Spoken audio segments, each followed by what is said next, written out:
Rockwell, welcome in. Welcome in to the live. I'm just getting things settled in. Welcome in. It's your favorite struggle streamer making this interest for the day. How y'all doing? Welcome in on a Friday. Happy Friday. It's a whole rerun. hold up, hold up, hold up. Trying to see if anybody coming in. I know Troy got it pumping over there. Maybe he might even bring some of those guests over here. We'll see. But I scheduled a live today because I ain't been able to go live. Been busy, and we've been busy on the ASI street. So I'm gonna give it a little time to come in. But I appreciate you. Appreciate you for coming in on the live. It's a late night, so I ain't long winded. I always say that, but it's been a lot going on. I ain't had the opportunity to get on this here YouTube and go live, do some work, put in some work. Can you hear me? Put a one in the chat if you can hear me. Otherwise, I'm just yelling. Feel like I'm yelling. I know I pick up it said pick up pretty good audio, but I don't know. I got some headphones, but I can't hear myself. We using StreamYard today. I think I like StreamYard so far. I got the opportunity. I can add a guest or two if somebody want to pop up. Got some coffee, so I'm gonna sip a little coffee. Okay. I'm glad somebody did hear me with the ones. Don't be stingy with the ones if you hear me. Frenchies are cute in the building. Salute again. It's your favorite struggle streamer coming in at a 10:30. 10:30 on a Friday. So it's gonna be I got some coffee though. So I'm gonna sip my coffee. It ain't like I go out. I'm dressed like I'm going out somewhere, but got all freshened up for you guys. So I got freshened up, and we got a lot to talk about. I guess everybody been talking about it. So wee. Let me sip my coffee, get in my zone. Debbie Bell and Frenchies Are Cute and Rockwell in here. And then I figured I'd go live. I hadn't had the opportunity to go live, but don't forget to hit the subscribe button. If you ain't subscribed, hit the like button, and we're gonna get started here shortly. I ain't got none of this fancy stuff. I'm gonna have to get some help here. I'm the real struggle streamer, so I'm gonna have to get some of that fancy music. Okay, we're gonna get this thing right, But this will be the fourth time for me going live, so getting comfortable to press play will be getting that out the way. So I'm getting a little bit better at that. So staying tuned and getting pressing play and going live. And you know what? We get over the jitters in the first 5 minutes and we can go from there. So yeah, I got freshened up for the day. It's been busy for me as far as work. I've been blessed, being self-employed it's a blessing to have the work come in abundance. So just take advantage of it. And then at the same time, we got my Mr. Mans that disappeared off the ASI scene after he done apparently he done humbled himself because everybody else was telling him, he just don't listen. So he humbled himself off his own platform. I don't know what's going on. So we can talk about that. One of the last posts I made, and I guess everybody else seen it. So I appreciate you, Debbie Bell in the building. Frenchies Are Cute. Practice makes perfect. Thank you. Because you know what?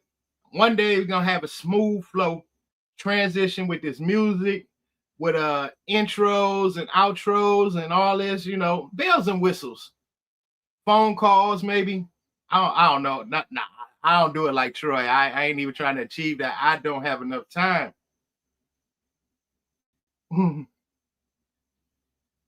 But like you said, with anything, practice make perfect. So you know what? Just to practice on pressing that record button is a good enough step for me. Baby step. We're gonna baby step this thing into fruition. So I know he said we spoke. I did actually speak to Troy a couple days earlier this week. He said he might be able to. He learned a new trick in the transition. Some of the after he's done with his live, he transitioned the viewers over to the next live. So if he didn't forget about me, he might have forgot about me. I ain't too big, But you know what? I'm just gonna run it, roll it, and stay on long enough because I know he got a late start. I was just on his live, so if you was on his live, Troy be over there cutting up. So the callers and everything else. So, but enough of that. We over here, we're gonna cut up ourselves. So we're gonna talk about Ola. He's been making his big press run, I guess trying to clear his name. And I've been seeing a lot of him lately. And I guess he don't understand the dynamics of what he done got himself into, but it's better to not say nothing. And and from what I know, what he always talking about or what he hinting around, like he been in the judicial system before. So if he has been in the judicial system before and he running around doing these press conferences online, trying to clear his name, it's not the best look. He'd be better off just not saying nothing and just waiting. I guess that's the ballpark that what Marcus is doing. Wait it out, not say nothing, wait for anything to happen. And last thing I heard when he was talking on that Makeover Monday, what we all heard was that he retained a lawyer. So I guess he trying to get his ducks in a row out off the ducks on in the front of that Jeep might not be enough that's gonna line it up, but he gonna have to get them duckies out of his pocket and bank account to get in the road for what he probably got coming on. So with that being said, let me slow it down. Slow it down because it happened so fast. I guess I have to talk too fast in order to keep up with the transition that happened. So anybody else in the chat, I appreciate saying the ones. I can't see on here to know how many people in here in the live, but I do want to welcome anybody that's in here. I'm on StreamYard. I'm on the back end where once again, I don't know how many people in here or what am I doing. Oh, maybe I can look at my phone. I seen that. I think I'm gonna look at the phone and see, check out my own live and see how it's doing. Just bear with me. Bear with me. I'm trying to figure out how I can make this transition pretty smooth on my end for noticing what's on the back end. Let me go to my page. Go to my own page and see about if I can see my own live. Oh, it do say I'm live. Okay. Whole lot going on. Oh, okay. I see myself. 4 people in here. And I appreciate all 4. I might be that 4th one that now that I logged in on my phone. Okay. Now I get a better dynamic of how many people in here and how I see myself. It ain't too slow. I mean, I don't want to go listening. Otherwise, I get an echo. But it feel like I'm a little bit delayed. Of course, we on the internet, so it's gonna feel delayed, especially if I'm the only one in real time. Everybody else on the internet. So we was talking about Marcus lining his ducks up, and when he said on Monday, what I heard, and I don't know if you guys even pay attention or, well, I guess everybody pay attention. Right about now, it's like all eyes are on him. So with the magnifying glass for the how else can we put it, for the dumb stuff he did to himself, out of all the rebellion and out of all the things you can do, this is how you choose to risk it for the biscuit.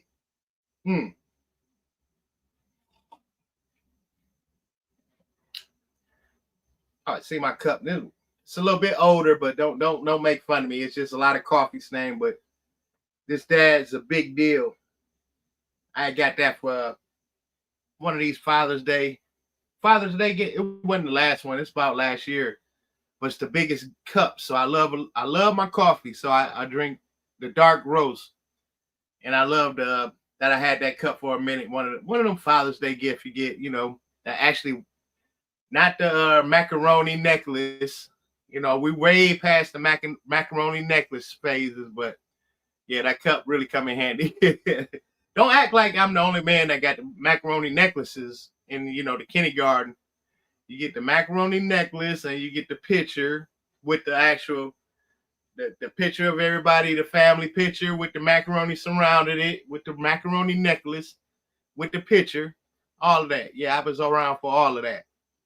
And had Marcus been around for all of that, he would notice that the last people, his new crew, somewhat, they were really, really, really, really young. And he, and it's just so saddening that you got kids in the age range of the girls and young men. I don't know how old this Ola is, but I'm not giving them 29. I don't care how much and how many times he say that and hoot and holler on the internet saying he's 29. And the only reason I feel he going with that narrative because he said, I said it on the interview, I'm 29.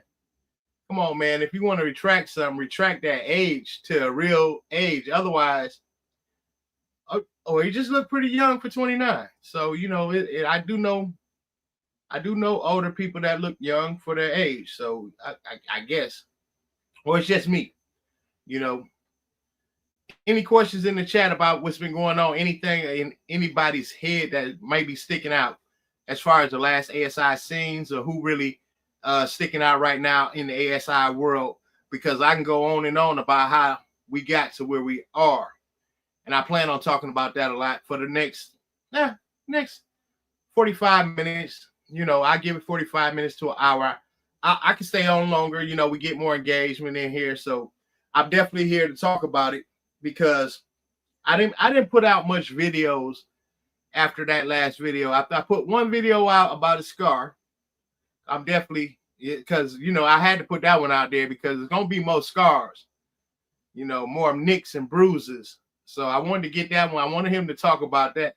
That can be some content he can come out and say, his scar, talk about his scar. But that could be one thing. Make sure y'all hitting the like button. Yeah, all four of y'all. Make sure I should have 4 likes. I mean, don't be stingy with the likes. Don't be stingy. It should have 4 likes. I'm gonna look up here and see. There's 5 people in here. I should have at least 5 likes. I mean, don't. Oh, it's 6. I appreciate that. So we already off to a good start.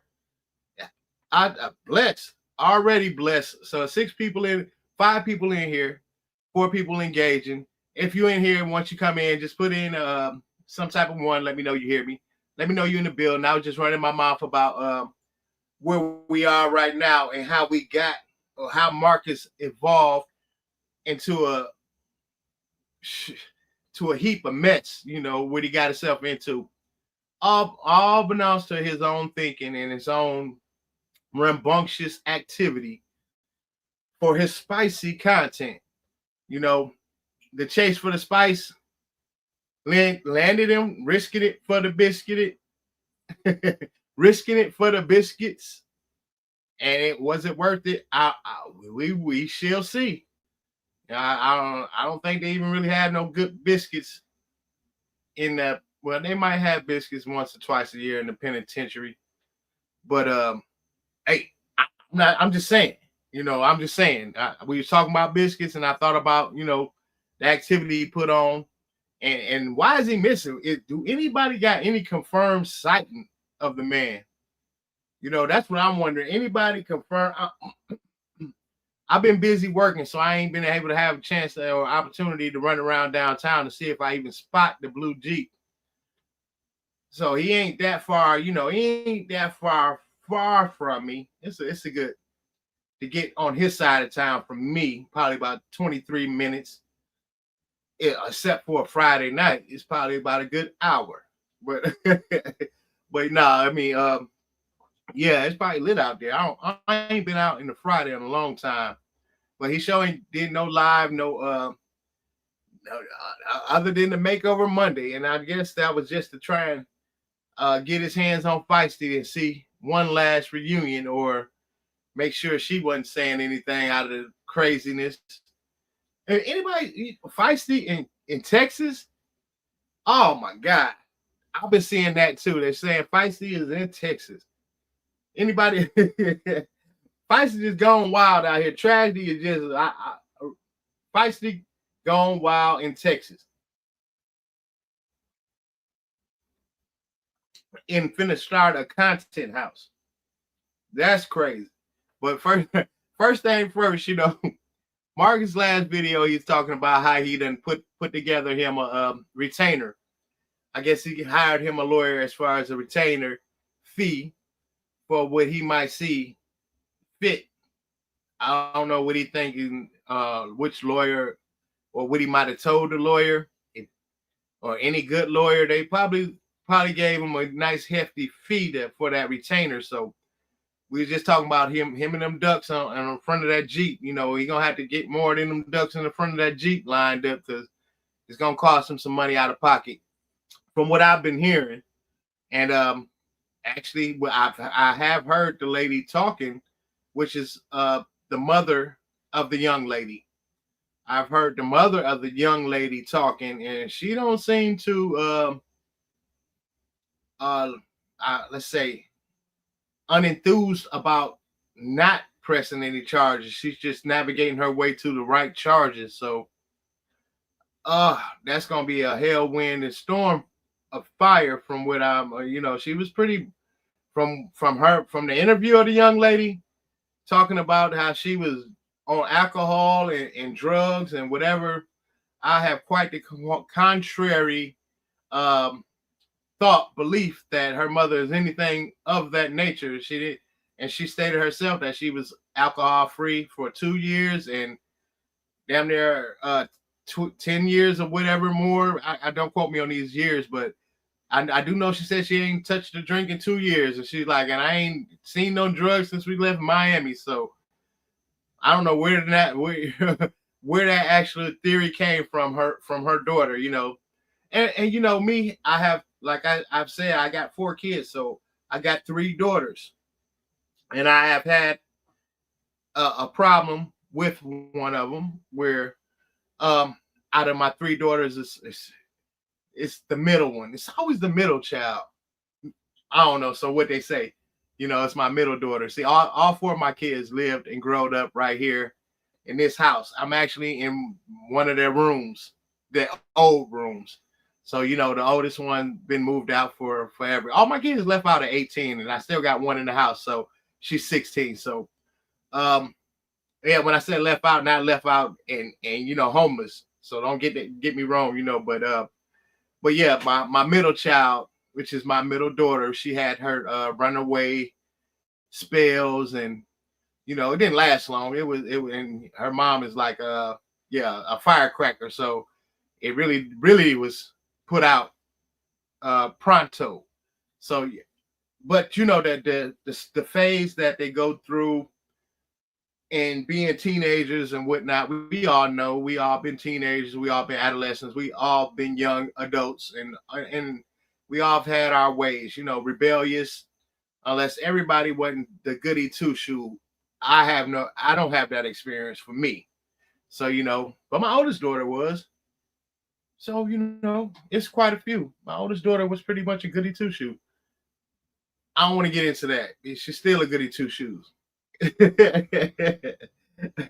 But anyway, I wanted to say, so for the sake of saying that, how a mother feels, when she's finding out her daughter is on a damn YouTube channel with this grown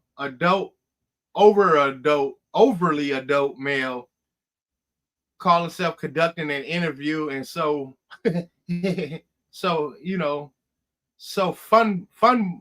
I don't know how to put none of this words, so I'm not even gonna put it in the words. So how she seen her child on YouTube, or got the word, and then when she seen the content, how she probably felt, And like I said, I do have 3 daughters, so we had one that was kind of rebellious, and I can't imagine, So my daughters are not that far ahead of her age range, and like I said in my video, if you watch any of my videos, the young lady sounded like my 16-year-old daughter, who is in the house right now, waiting for high school, So yeah, I can just only imagine. And from the tone in her voice, and the way about business that she sound and spoke about, I don't think it's gonna be too light. I don't think it's gonna be light at all. I think she's just finding the necessary precautions and following the necessary procedures. Excuse me, I got this little thing about C's and D's and W's and AB's. No, don't talk about my speech impediment. But yeah, but I just feel as though she's finding a navigation procedure that she's gonna find. I hate to say it, but stick it to him. I hate to say it, but he stuck it to himself. Out of all the things you can risk it for, you're gonna risk it for the biscuits. I don't know why I put this stuff up here, like, knowing I can't talk right. So y'all gonna have to bear with me with this risk it for the biscuit. Risk it for the biscuit. I'm getting better. It's my speech impediment or my fast talking, one of them. But it's probably the coffee. The coffee at 10:30. We're gonna combine the combination of all that. So, so if y'all in here, let me know something. I can go on and on talking to myself, but I feel as though I'm talking to somebody. I can keep looking at my phone and asking and be like, is anybody in here? But I feel weird. So put a one in there every now and then. Chat amongst yourself. Do something. Tell me something about what y'all think. Do y'all think that Marcus is facing a lot of time or a little time? Or a lot of money or a little money? Or, or both. Put a one in the chat if you think it's just going to be time. Put it two in the chat if you think it's going to be time and money. Well, yeah, I guess we'll all legal costs. Beside the legal costs, I feel as though it's probably going to be some type of lawsuit. Honestly, I feel as though, we are known for some good lawsuits in Atlanta. I ain't gonna, everybody suing everybody. I ain't got an opportunity to sue nobody. I'm still broke. Come on, Marcus. Show up at my house. Well, you shouldn't. Don't disregard that statement. But but I'm just saying. I'm just saying. It ain't like I got nothing. But put a one in the chat if you think that's gonna do. If you think you're just gonna do time, put a one in the chat. Put a two in the chat if you think you're gonna put time plus a lawsuit. Anybody out there? Let me look out here. Let me see. Anybody? Don't be stingy with the keyboard either. Don't be stingy with your keyboard. I'm gonna have to look at my phone to see if anybody in here. He's hanging himself. I'm wondering why I can't see nothing on my. Okay. All right, hold on. Why is my show? Okay, he say he hanging himself. All right, Debbie. I don't know why I held that. Okay, because I put some of them keywords in there, and I guess when it came down to KILL, I guess it kind of fractured that. I don't know, but yeah, he definitely is. He's hanging himself. He done. The fact that he ain't even talking right now, and he hadn't said anything about it, so he ain't hanging himself. He hung himself. Debbie Bell. And it's sad that he hung himself for risking it for the biscuit. In my opinion, that's one of his favorite lines, which backfired. Because there's that line in whatever and they just so happen to be ordering sausage and biscuits. And that's what he ordered because he wasn't spending off that value. He wasn't going off that value menu. He was keeping it strictly value menu, and y'all gotta you gotta eat it and share it. I don't know, but yeah, he definitely is hanging himself. He done hung himself with that last encounterment with those teenagers or the crew, so to speak, the new crew. What was he thinking? We was doing good. Now I'm just going. Let's level a little bit. And we all knew the old crew, so to speak. We was doing good. All right, we knew what to expect. We knew it was gonna be some scammers, which was we knew it was gonna be some scamming. We knew it was gonna be some lying. We knew it was gonna be some fake boxing matches. We knew it was gonna be, so the fake haircuts. I just had to go. I had to put Ant in there. You know what I'm saying? It was gonna be some. We knew what was going on. We was cool with the last crew, but his big head self, he got the big head where he just didn't want to deal with him. Let's start from there. Let's start right there. Now, I think his ego gotten so high and inflated where he was untouchable, number one, unteachable, number two, and where it got to, he's just unthinkable. He wasn't thinking. So what was he thinking that you're just gonna transition your whole channel, which Feisty and the Crew, like I said, let's face it, we knew what to expect. It was kind of entertaining, it was funny, and it was disappointing at the same time. So it was up and down and this and that. And he had a spicy thing going randomly, but he just had to go chasing a whole different.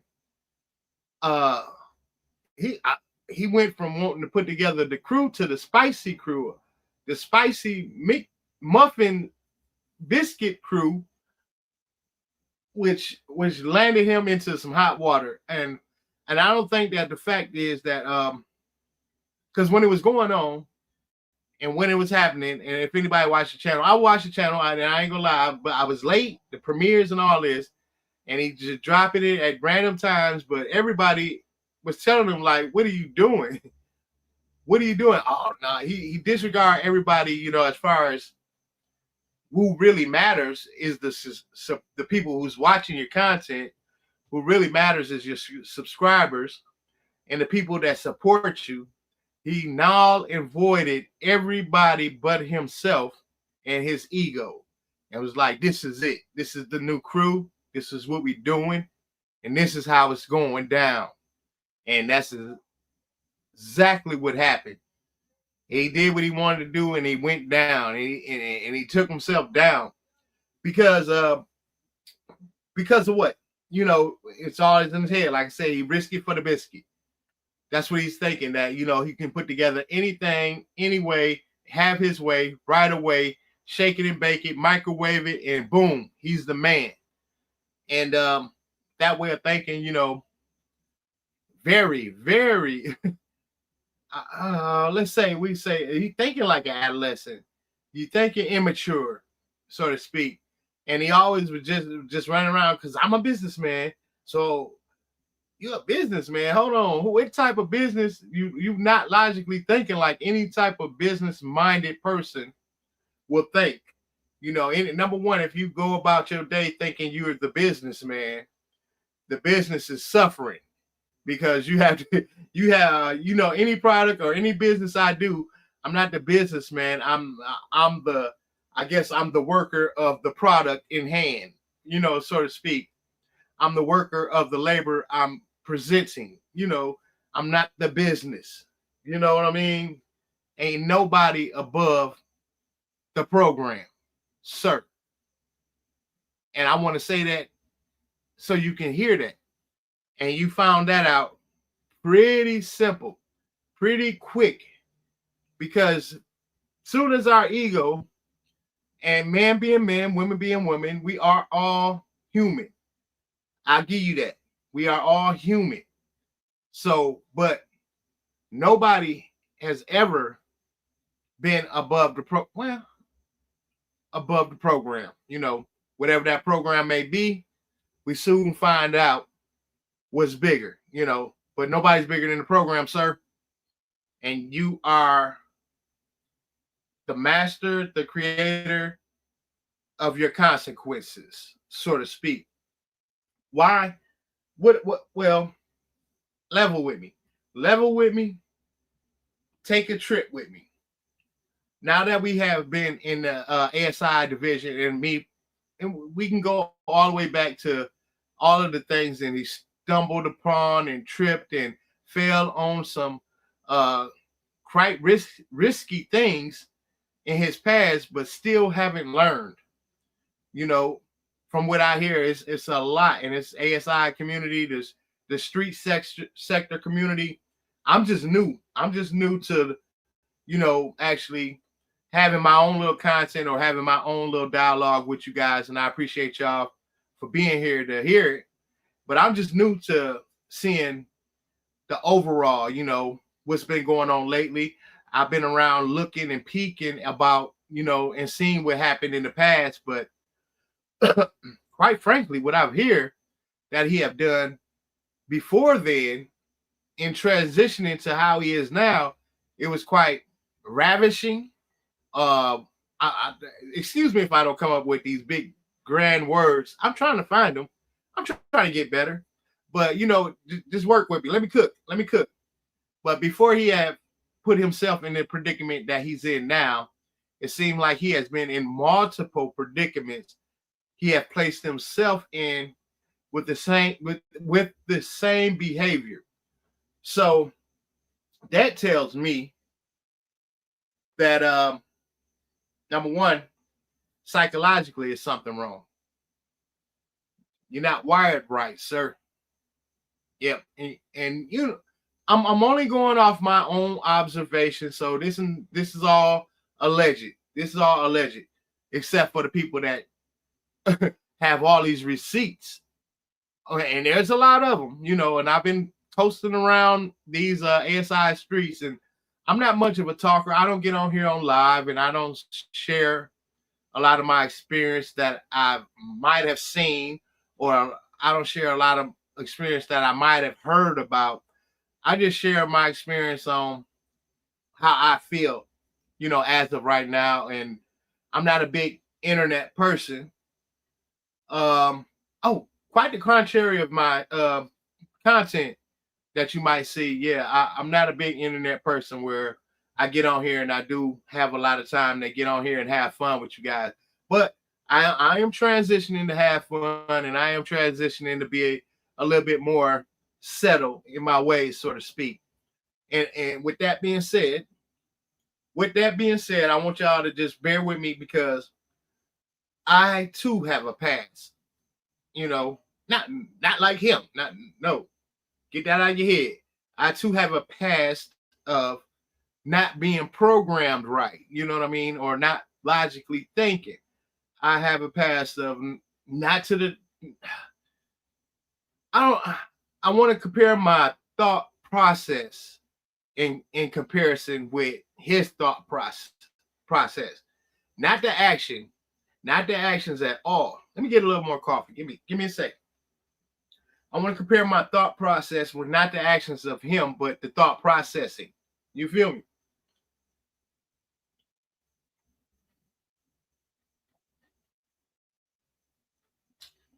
All right. The process where I'm going at, where I'm saying he's not wired right and it's psychological, is because I have been there where, I wasn't wired right. My psychological thinking wasn't right. And that matched my actions and reactions.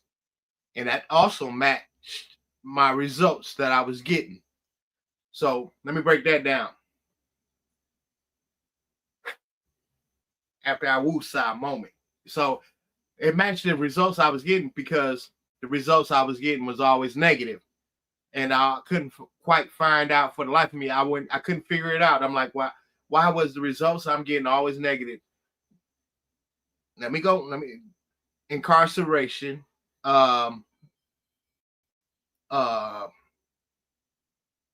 crazy house, mental institutions, meaning psychologically, I had drug and alcohol problems. What was the overall base of my addictions, and led to my thought process, and which led to my actions and reactions, which got me the consequences that I had resulted in. That's where I'm going with it, And I'm not just saying that he had, with his thought processing and his actions and reactions, may not have been the result of him doing drugs. Well, I don't know what he's doing, but mine were, And it was over and over and over, and it was repetitive, and it was a nature of I didn't care about nobody but myself, and and and and they do have psychological terms for all of this, and preying upon others, you know, preying upon others. When I mean praying, I don't mean like hand praying. I mean I prayed on others, and I made decisions to get my way, So I'm saying all of this to be saying that his psychological thinking and his actions is aligning with him not being wired right, because it's not the fact that it's too late. Well, in this case, it's a little too late, but you reap what you sow. And I'm saying all this to be saying because I didn't get on the internet a lot, even though I do have the personality that some people find me likable, but I use my personality to a negative degree, and I preyed upon other people. So I wasn't in the internet. I wasn't on the TV. I didn't do nothing. I stayed in the streets, so to speak. But his actions and everything that had lined up with him for the last, I don't know how many months. I'm not going to put a time stamp on it, but it definitely led to where he's at now. And for him to be as quiet as he is, to hear nothing, I mean, it was just a week ago we couldn't get him to be quiet or be just a little humble. And now you at home probably pigging out on humble pie. And you making it yourself because I'm just saying, allegedly. But he put himself in a situation where it's like, and he's hanging himself, he done hung himself. And that's why I was just saying about Debbie Bell. But to say that I didn't get on the internet a lot, and I've heard things about him, and he done put himself in a situation right now where probably, and it ain't no, I don't know if any walking it down or backing up out of it, but you, sir, are wired wrong at the moment, So that being said, my counselor had a counselor. You, sir, need a counselor that has a counselor just to get started. And immediately. And from what I heard, he went down that road, and that road probably didn't last long. And it's quite expensive unless you was in a predicament that I was in. The reason I watched the ASI and I've kind of peeked at it with one eye for a long period of time, because I too was, in the boat of that was relatable with the people that he was interviewing. Mentally ill, drug ridden, homeless. I had my homeless times. I can't backtrack that statement. Homelessness, sleeping and just flopping around from place to place, and didn't have no stability at all. So I can relate to who he was interviewing. And but when it turned into sections and scenes of the way that I started seeing it depicting the way that he was asking the questions and doing the things he was doing, I didn't watch it for a long period of time. I peeked for a little bit with one eye, and I kept it moving. Like, man, this dude a clown. You know what I'm saying? I didn't look at it, and then would start making me look at it more and more. And I said it in my last live. It's the fact that he was with the younger generation, and I was kind of curious to what the hell they were thinking about. Because I got a younger generation of children myself.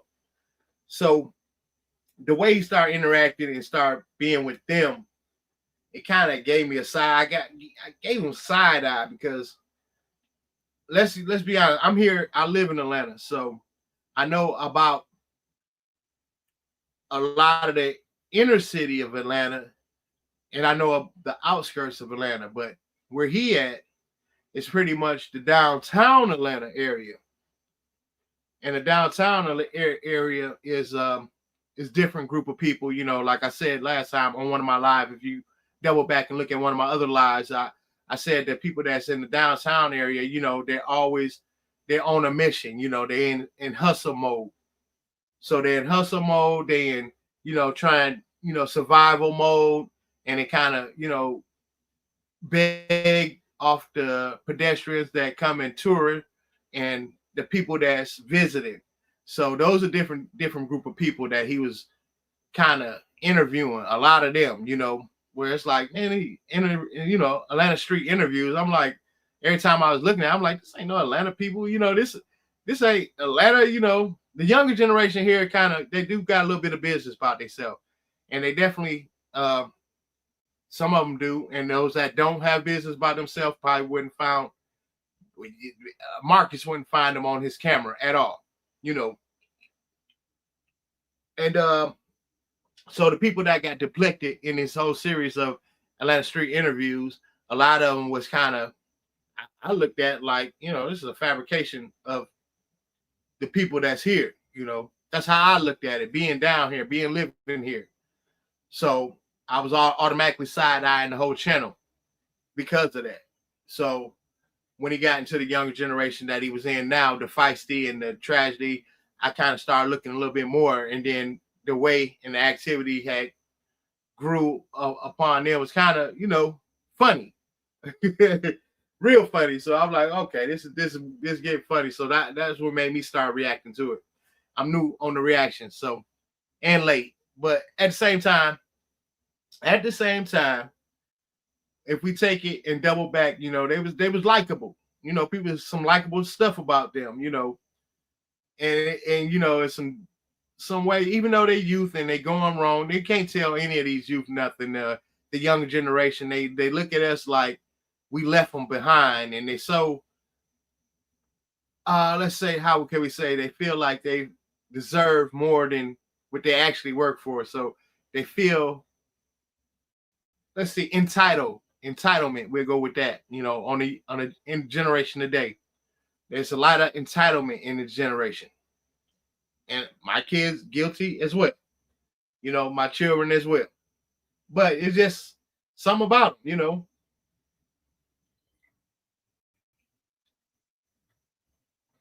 And something about this entitlement in generation where they feel entitled to a lot more. But you got to think about the money that they get and the lack of work they have to do to get it. We start there, it's a different generation that we grew up. We had to bust our ass in order to get any type of bounce up off the ground type of money, any type of anything, anything we had to do, we had to work our ass off to get. I come from that generation, and then you got to keep working to sustain a little money so you can keep working and pay the bills. But you know what? We can go on and on about that. So it's not about that, but the entitlement in this generation that we got today, a generation of children, is there, and we can't look past that. So a lot of the stuff that they did on his channel, as far as him, where he got to a stage with them where he was always fussing and fighting with children because they wanted a little more, and which they feel entitled to. And me as an observer and a person of watching, I kind of gave in, like, yeah, I feel like they was entitled to a little bit more, it could be just me, but his ego got to a way where in order that he want to get to the next level, but wanting to give nobody else an opportunity to get to the next level. But there you have it. Me, I'm cut from a different cloth. My cloth that I'm cut for. If I want people around me to get to the next level, if I want to get to the next level, I know the people around me got to get to the next level.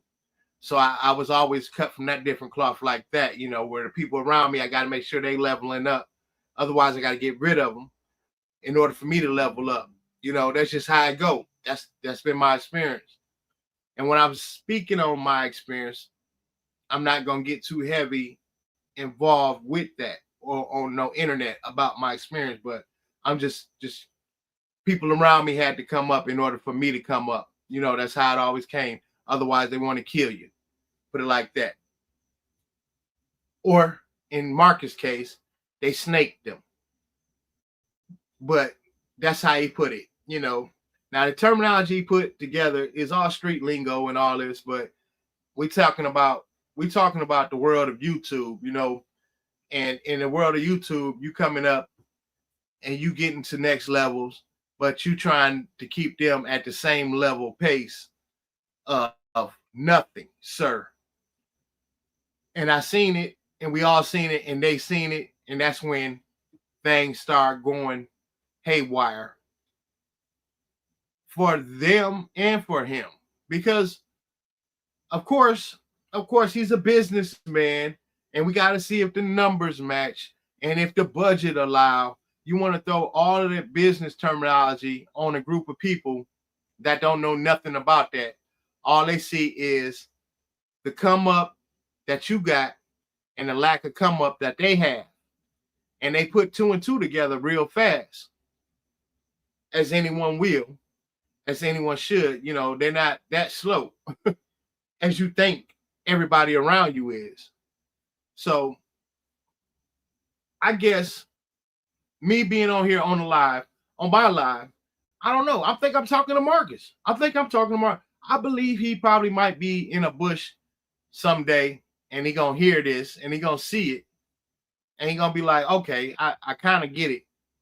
You're gonna kind of get it, because that's where you at right now, where he probably looking at every piece of content that a lot of people putting out and analyzing, where did I go wrong? What was my fault in it? Because if you're not, you need to know that you have all fault in it. You know, he could have just left everything alone, paid Feisty, paid Feisty and the Funky Bunch, or whoever y'all, I don't know what they call themselves. He could have just paid them a little bit more extra, kept a little bit more distance, you know, spread out the content a little bit more, whatever. However you may do, however you see fit, generally look for the next thing and keep it moving. But now he had to rush everything to a magnitude of where you wanted to be in your head.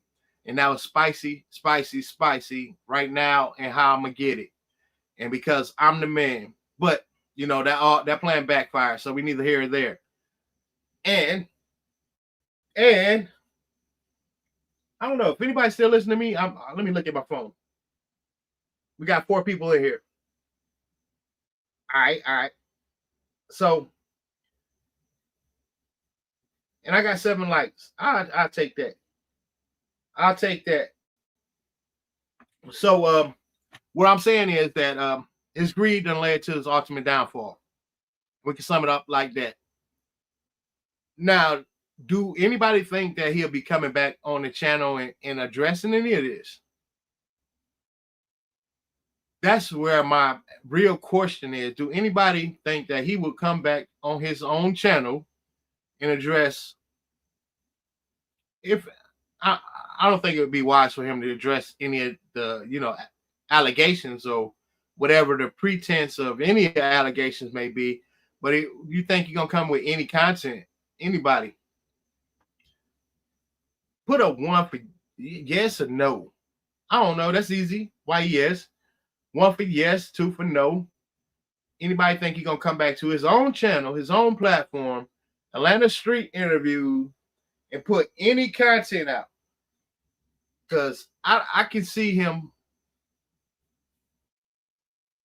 He talked about, I think last week, he talked about he had something else going on that he was working on another business adventure where he can leave the platform alone and be all right. So he might be at that level where that's probably came about sooner than later, because he did talk it up. He said, well, I got this business adventure I'm working on where I'm going to have to probably leave the platform and put everybody in the days. This was just said, like he going to leave everybody scraping and scrambling for content because he got this big thing going on. But all of that was, you know, before this happened. So it was about a week ago.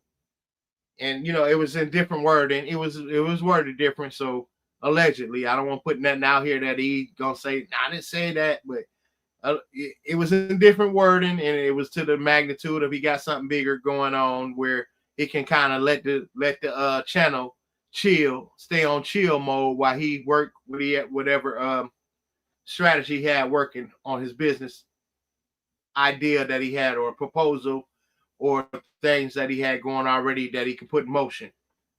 But it came sooner than later, and with the ducks being lined as they may, the chips fall where they did. So that could be another alternative. But if anybody think he gonna be coming to his platform with more content, whether it be a live or whether it be a Monday makeover, will he do more Monday makeovers? Ooh-wee. I don't know. He probably do another Monday makeover. He's still cool over there. Or is it just me?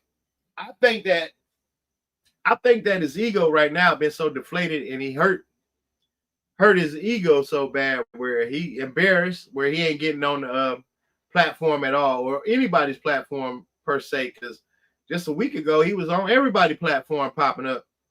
Yarvo, PYIFO, Skinny. He was on their platform. He was just popping up everywhere. So, and he was doing lives, but hey, now it's like you don't see him. And it's only been a week. So not even a full week, because he did a makeover Monday with Polo. But that's interesting. That's an interesting thought. If anybody think he'll be on anybody else's live, he might pop up on somebody's live and say something to the magnitude that he's doing all right. You gotta keep an eye on him, because hey, that's a big hit, But at the same time, bro, you did something horribly wrong, where I don't think no coming back off of it. I personally think it ain't no coming back, And if you ask me, where you walking or where you driving to, I don't know. You pretty safe? You staying safe? Because the code of ethics is women and children. Women and children. As a grown adult man, and I don't care who you are, what place of life you in, as a grown adult man, you're supposed to kind of protect women and children and older folks. Morally, any type of moral man that growed up with any type of morals, it's something that's just instilled from the streets. It's women and children and older folks. You don't mess with them. You protect them. It's the future of their perseverance, or the future of them. Always depends on your well-being. So, with that being said, how could you fall short of manhood? Right there. I mean, I don't get it. That's what I say. I don't get it. How you fall short of your manhood just right there on air, on the spot, recording yourself, and not have any second thought. That's where I go back to saying that, bro, you're wired wrong. You got to be wired wrong. Your mind is not complete up there. Some circuits are missing some, and I'm just, that's just as a man, as a man and a grown adult man, you missed the mark. Ain't no money, ain't no amount of followers, ain't enough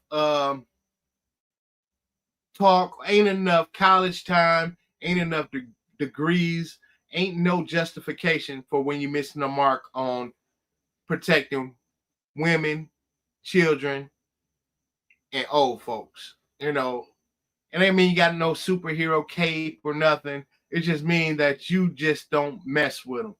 That's all it really mean to me. You don't do anything to harm any of them. And if any harm come their way and you got a reasonable chance of making some type of adjustment for no harm come their way, you were solely provider to that help that happen, as a man. So where you drop Joe, I don't know. And you can't really say that, I can't say that. Let me see. I have to put my words real, I guess in a lower tone, so to speak. But when you dropped your manhood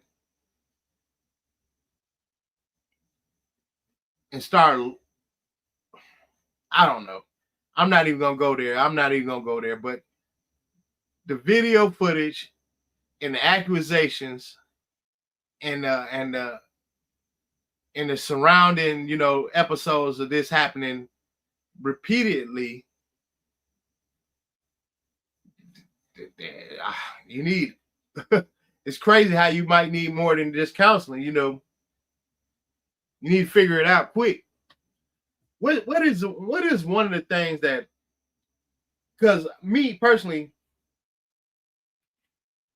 I feel like the justice system can fail in certain areas, but I don't want to be the one to say that, I'm not the one that say. I'm personally, I've been a part of the justice system, and it ain't no reformative system. In some ways you learn your lesson though, and there's people in there that will definitely show you about learning lessons when it come down to women and children. So that's one way of putting it. I don't wish no jail on nobody. I don't wish no harm on nobody.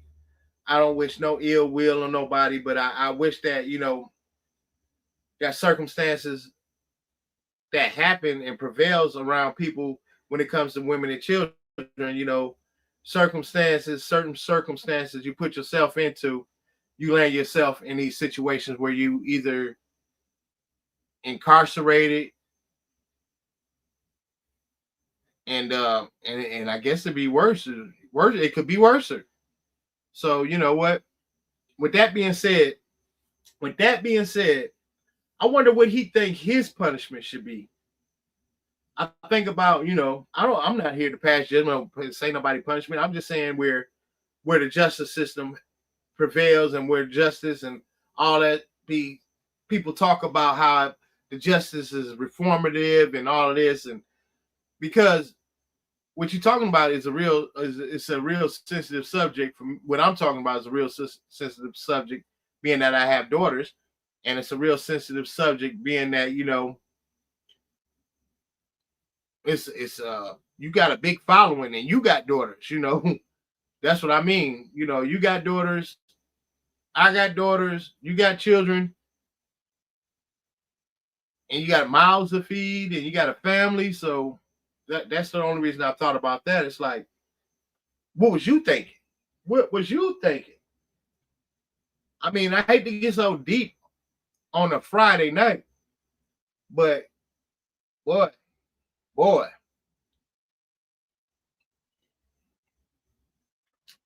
And the only reason I'm deep on it is because I had my mouth open like for like 5 days. Like I was pumping out videos like probably once a day, having fun with the content. I was pumping out videos, having fun with the content, kind of clowning around on the people on the ASI. But in genuinely, I'm like, it's really in my heart. Like they're gonna get it together. They're gonna have, they're gonna bumps and bruises, but know what to expect. But when I seen this, I had my mouth open for like 5 days, like, bro. And I'm gonna get real with you right now, and I'm gonna get real in with the dialogue we just had. It's like that's why I feel like I done led the whole live into this me thinking I'm giving you a speech, when in actuality I'm explaining to myself like, what the hell was you thinking about? And you wired wrong. And who the hell will even create their own downfall just like this to risk it for the biscuit. Your favorite terminology. And you fed them biscuits. How you going? How you sleep at night? Let's start there. Because I wouldn't be able to. He's tossing and turning. Ain't getting much sleep. And like I said, as a man, you drop the ball. You're not wired right. And man, I don't know. I don't know where and you seeking counseling. Are you already the first thing you talk about is that you retained a lawyer. That's good. That's fine. You should have retained a counselor. You retain some mental health. Retain some. I hate to say it, but no, I don't hate to say it, but you went down the path of the religious portion. The man said he got a tattoo of a scripture on his body last week. I remember him saying that, and he was talking to somebody, Miss Wanda or somebody, and it's crazy. And I think he said he got this scripture, and I did look at it. It was, I think he said Psalms 23. That was one of the things I was gonna get on here and talk about until I got into this dazzlement of, I just got lost for words. I just got lost for content on this. And I ain't gonna lie, and to go live and to talk. And if anybody in here, I'm glad it's only like 4 or 5 people in here, because if you're really listening to me, this is real genuine. If you're not in here yet and you just so happen to pop in, if it's on the replay, don't forget to hit the like, hit the subscribe, hit the notification bell, anything. But I really thinking deep on this, and it's really got me lost for words, because I was sitting on my computer before I hit the start live, and I'm thinking, like, what the hell am I going to talk about? It's a lot to talk about. I had a lot of things in mind, but like I said, the last thing I'm going to talk about is he said he got the scripture, Psalms 23, if I heard him right. And I could be just, I didn't go back and fact check that actual scripture. And I ain't no I ain't no Bible thumper at all. And I don't know the Bible, but I did look that scripture up. And I have looked at the Bible, and I have read I've read the Bible. Let's say it like that. I didn't understand it. I read it. And then I was in a dark place when I had to read it. So I don't know if y'all get that, but I was in a dark place when I had to read the Bible, and I have read the whole Bible, and I didn't understand it. But as I get older and I think about some of the stuff that I had to recant in the Bible or from the Bible, of the Bible, and I got a little bit more, I'm getting better. Put it like that. I'm working on it. All right, let's go back. Let's go here. Let me straighten up. Psalms 23 is what he said he got. I think he said he got Psalms 23.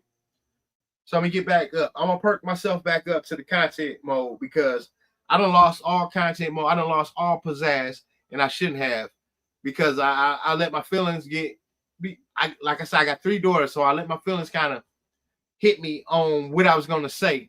When it came down to say it, it was like, hey, what the hell are you thinking, bro? You're not wired right. You inflated your ego up so high where you dropped the ball as a man, and you forgot women, children, and old people. That's the only thing where you supposed to be the protector of the women, the children, and the older people as a man. Now, Psalms 23. Let's see here. And it correct me if I'm wrong in the chat on the replay. I might have to chop this up a little bit more, because I was in my feelings a little bit in the beginning, but correct me on the replay. Psalms 23, and I'm gonna read it coming out my phone. I hope my phone got the right one in here, because like I said, I ain't got the Bible in front of me. I ain't got a Bible. I got a Bible somewhere. All right, I ain't gonna go there. Don't go there. Don't judge me. Don't judge him. Hey, we can't judge nobody. We judge ourselves. Psalms 23. The Lord is my shepherd, I shall not want. He maketh me to lie down in green pastures. He leadeth me beside the still waters. He restoreth my soul. He leadeth me in the paths of righteousness for his name's sake. Yea, though I walk through the valley of the shadow of death, I will fear no evil, for thou art with me. Thy rod and thy staff, thy comfort me. Thou preparest a table before me in the presence of my enemies. Thou anointest my head with oil, my cup runneth over. Surely goodness and mercy shall follow me all the days of my life, and I will dwell in the house of the Lord forever. The man said he got that tatted on his somewhere around his body. I don't know. I think he said Psalms 23, and I could be wrong. Correct me in the comments if I am wrong. I don't know nothing about the Bible like that. You know, I just read it. I just read it on my phone. But Psalms 23, if he got that on his body, you heard it. Hit the replay. I can't read it again. I don't know how I read that so fluently. God is with me on this here topic. You know what I'm saying? I mean, God was with us. When two or more in this room, if how many people in here? Anybody in here? But if it's two or more of us in this room, put a 1 in the chat. Put a 1 in the chat if it's two or more of us in there. I just read a whole Bible scripture. Now it says Psalms 23, and I think he said that. Somebody put a 1 in the chat. Don't be stingy with the ones. So, and you know what? I read a Bible scripture. Not saying that, you know,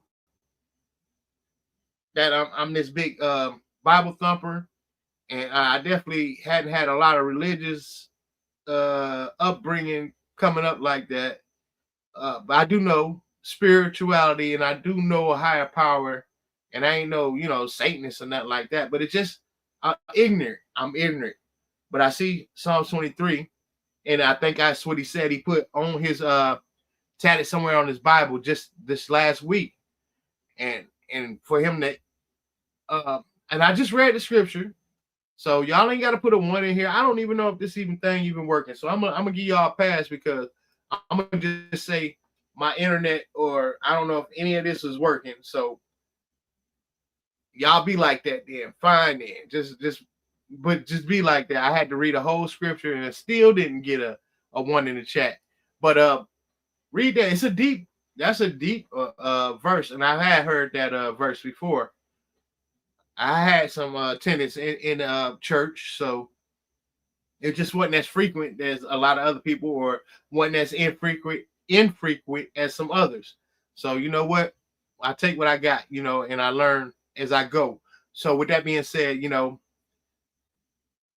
if you got that Psalms 23 tatted on you, or if you didn't, it could be Psalms 15. I can't remember.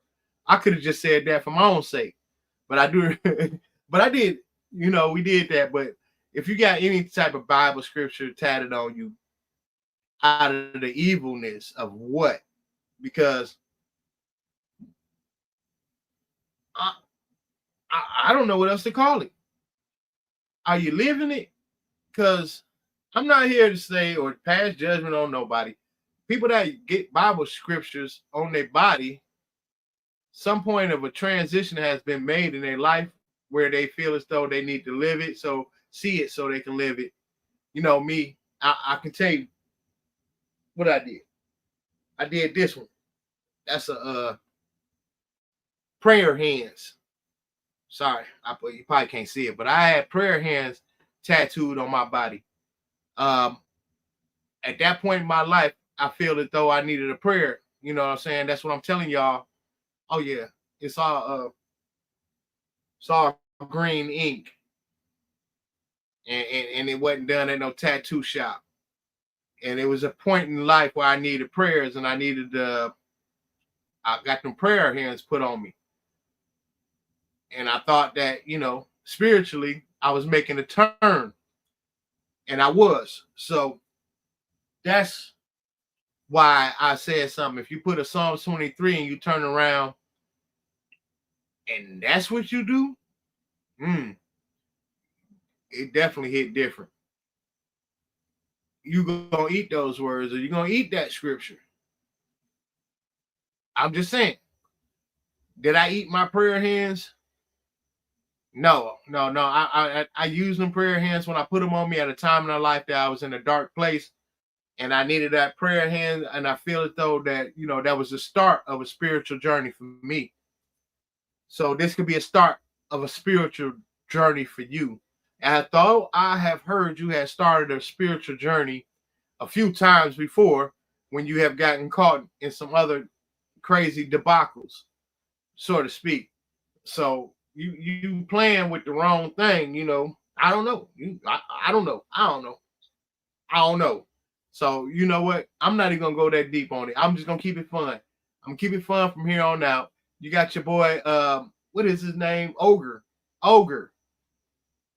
Ogre has been making a press run talking about how he ain't did this and he ain't did that, and you got the whole. I think anybody ever heard this dude talk, he just said everything but the right thing, and the right thing would have been for him to just not say nothing. Ogre, O-Ray, I don't know this dude name. I don't know, but I do know he was the one other person that in this whole crazy situation that he been all over the internet making his press run, pointing his finger at you. So I don't know if you got this kind of magical spell you putting on these people, because the damn show pointing his finger at you and say you was the grown man. I think that was his words. You a whole grown man telling me it's okay. And he said he's 29. And he said he was 29. So I mean, it's been funny. I mean, it's kind of funny because what I'm saying is the way he been talking, like he just, I don't know, like he didn't know what was going on. But to be able to dwell on this concept, only reason for me, I'm here in Atlanta. I got 3 daughters. My youngest daughter is 16. And even on that post I did, I told you that girl sounded like exactly like my youngest daughter. Let me see the keys. That's how my youngest daughter talk when she playing with me. Like she had said that about the car keys, like she finna drive. And she getting at an age right now about to get the permit and all that. But that's something she would say in that voice. You got daughters. You was just on vacation with them. They sounded about the same age and y'all have carried the same conversation. And you mean to tell me you sit at a table with these people and you have no slight clue that this conversation, the whole aura at the table, especially when you offering to share biscuit and gravy, to risk it for the biscuits, sir, ain't no way in hell you didn't know. Honestly,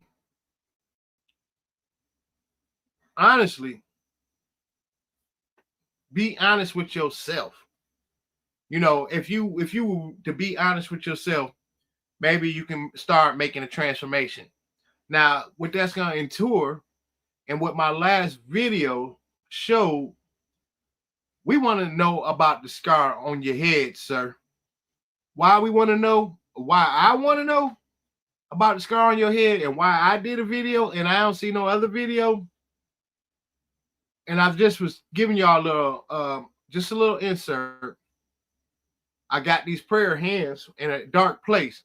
So you got your scripture on your body. It might just be the beginning of that dark place. So I want to know about that one scar, because if or when that second scar come, you'll be feeling a little bit more better explaining where that one come from, because we all earn our scars. And I got a scar right here. That's just one scar. Bottle to the head. I got a scar right here. Scar. I didn't know. I made it to my barber. This ain't my regular barber. He cut my mustache all the way down, but it's a scar right here.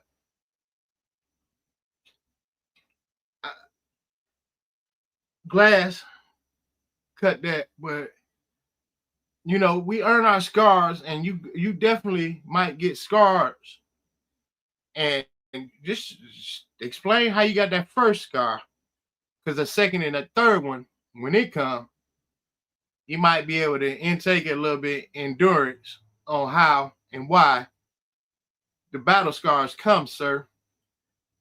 And the tattoos and scars come early in life, or when you get them later in life, it'd be hard to explain.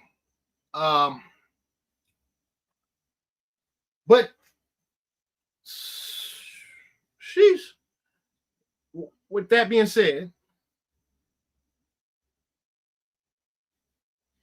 hoping that spiritual journey really means something at this time, because you know, any spiritual journey that you take in life that got to come out of trauma of another person, or the hindrance of an adolescent, or anything of that nature,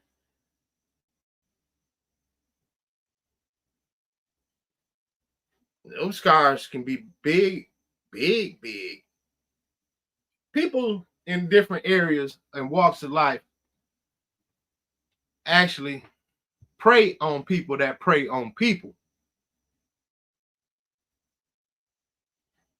Are you preying on people at 43? Are you really about that life?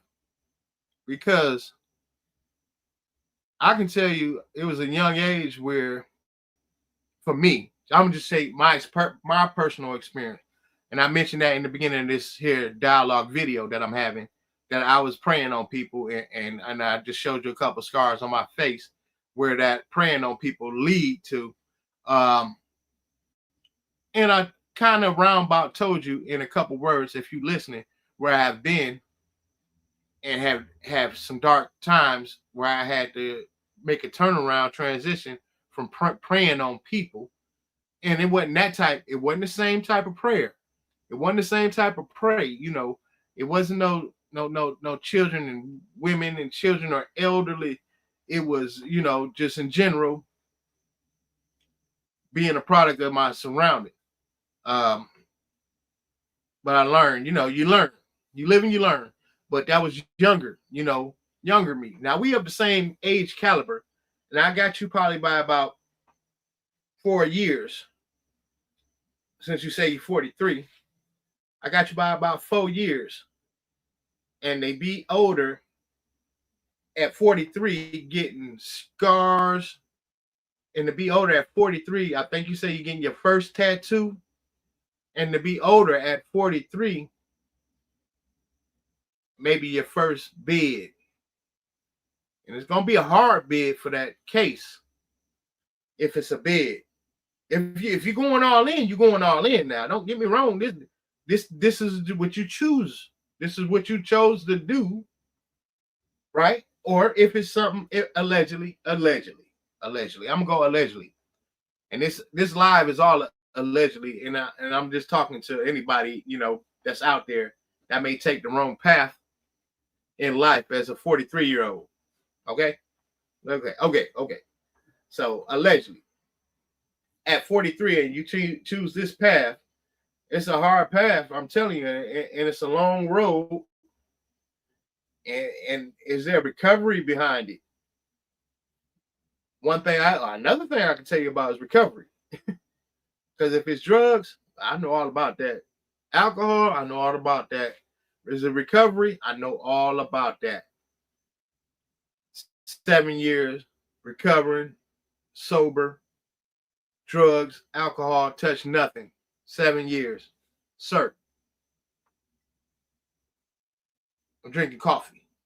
And I got ice water too.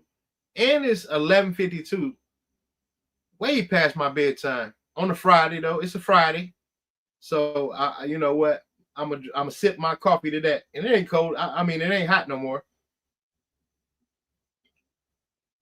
It's quite cold now. But as a message for the youth in the ASI community, as a message for the youth in the ASI community, I guess you know where you at now. I guess if you can look around you and you can see where it had where some of this started for y'all great beginnings, you know, take heed at what goes on around you. If you can take heed, T Trainer, welcome in. I've been over here running my mouth for about 10:30, 11:30, 12, an hour and a half. This is my message to myself. Allegedly. I might put it on the replay, but I said a lot. I done said a lot, and I was sitting up here, you know, a message to the youth right now of the ASI community, because on the channel, on my channel particularly, I talk and I have fun and I actually troll around, but it's really some message behind it. You know, number one, look at your content and look at what you're putting out and look how you're being portrayed. Number two, look at where you at right now. Look around you and look at what you're doing to change that. Number three, look at the position Marcus is in, that he done put himself in. We ain't heard from or seen him, and all it took was a simple, where your ID. All it took is a simple, where's your ID? Could have summed up the whole genocide or whatever is going on, that the predicament we put ourselves into, and we could have deflected all that from our ego. And T Trainer said, I'll definitely catch the replay. I'm gonna have to put it on here. I probably had to cut it, edit it, because I done said some things that I probably went in a little bit too deep. Yeah, I was a little deep. I was in deep conversation. It's like if I was giving a message to myself, allegedly. If I was giving a message to my younger self before I made the mistakes that I made as a younger self, you know, and I went in a little bit deep and almost probably scared away anybody that. Hey, look, I want y'all to know right now, you know, the content y'all see is really me on the page. I am a fun guy. I do observe. I have fun.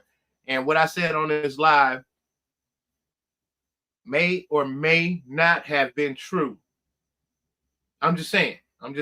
If it wasn't all my life wasn't always back to the bubbles, or I mean back to the content. My life was a little bit. It had some dark. It had some darkness, and you know, and I think I got into that topic because it was like trying to explain how I just pop up and have a bubbly attitude on the internet, but at the same time, I've been sitting here for the last 3-4 days, like, I can't believe he just did that, and everybody was saying don't do that. And you know, allegedly, I'm just saying about myself. So yeah, and that's where I've been on the content spectrum, man. Been dropping them because I was still in awe. I was so in awe, like what the hell? And you know, and I couldn't remember. I couldn't quite remember, and I even read a scripture and everything, because I think Marcus said he got Psalms 23 on as his tattoo for his first tattoo in his life. You know, I think he said he got Psalms 23, and we talked about that. And I read the scripture and everything. I could have read the wrong scripture. I should have went back and fact checked that. If I had all these fancy gadgets and stuff like that, I'm getting better on this live stuff. So at least I press play and I actually started talking and rambling my mouth and having fun. So until it got a little bit dark, you know, so it's a message in the Bible, so to speak, or a message to the youth was the last thing I was talking about. The youth of ASI, Atlanta Street Interviews, the youngins. You know what? Y'all need to turn it around. you need to turn it around. That's all you need to do. You know, turn around, look around, and get out of there. Get a job, get some type of business. You know, crawl before you walk, because you look around at you know how you got to where you at. You got a great start, but what you gonna do with it? You know, you definitely ain't gonna listen to people. So you might as well just listen to one thing. You know, listen to one thing, and that's do something. Do something good. Do something positive. Turn it around. You got a chance. Um, and with that being said, I got on here at 10:30. I'm not gonna stay long. I'll probably give it to at least 12 o'clock. I do at least 12 o'clock, 12:15. I know it's a Friday. I've been drinking some coffee. I hadn't even finished my whole cup of coffee, so I'm definitely gonna do that. It's done gotten cold. It was nice and hot when I started, and I explained how me having I got 3 daughters and 1 son, so this is one of those older Father's Day gift. I don't know if y'all can see it. Just a little. Don't mind the dirty. I drink dark roast, so that just don't come off. It was a cute cup. This dad's a big deal. In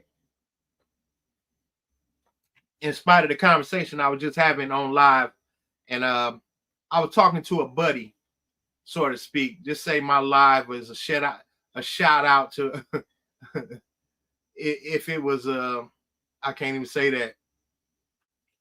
My live was just definitely wasn't a shout out, and it was a warning. Warning? No, I can't say that. I don't know what I'm saying. It's definitely getting late. I'm not going to say none of that, so I'm gonna have to cut some of this stuff. I ain't say no threats or nothing. I ain't do nothing. I'm just saying how I'm just telling people how it is, and that one false decision that you know we can all make. You know, us making a one false decision can send us all into a doomsday for ourselves.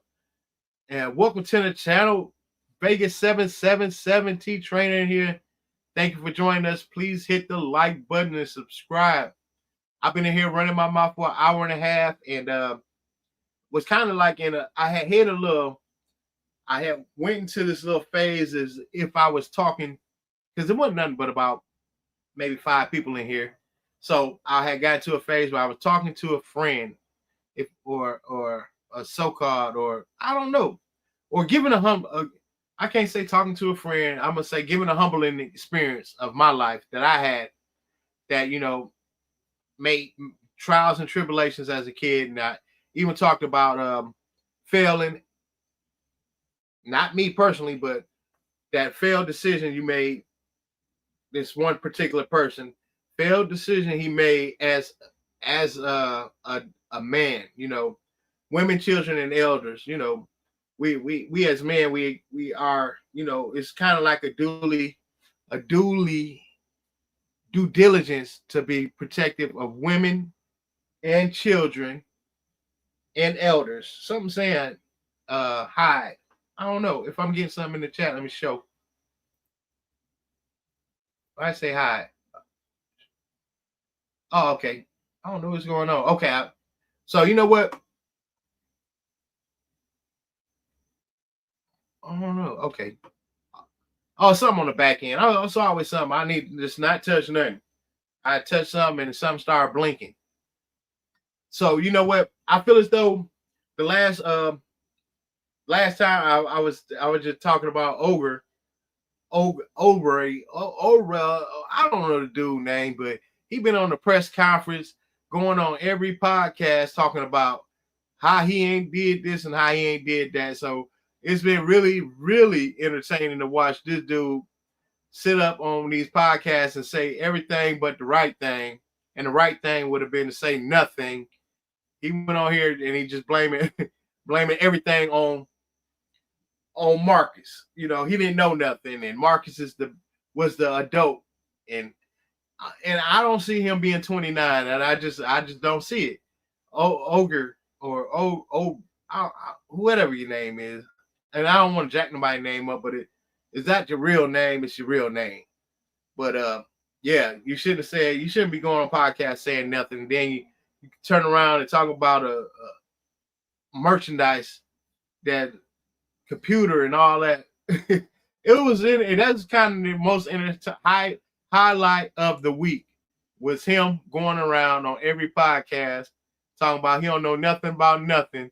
He don't know who Marcus is. The next thing you know, it's little pictures surfacing with him in the background of other ASI interviews, throwing up the deuce.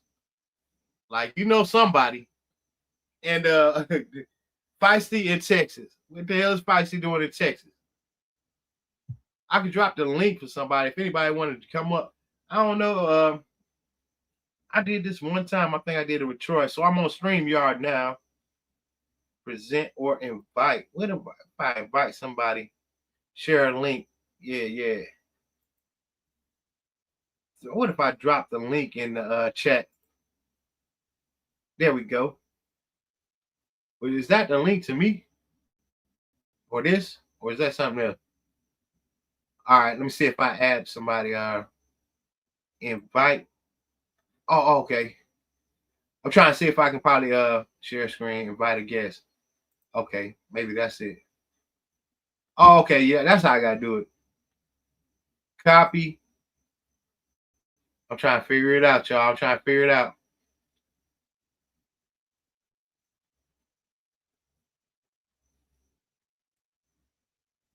I'm gonna drop the link in the chat. Copy. Boom.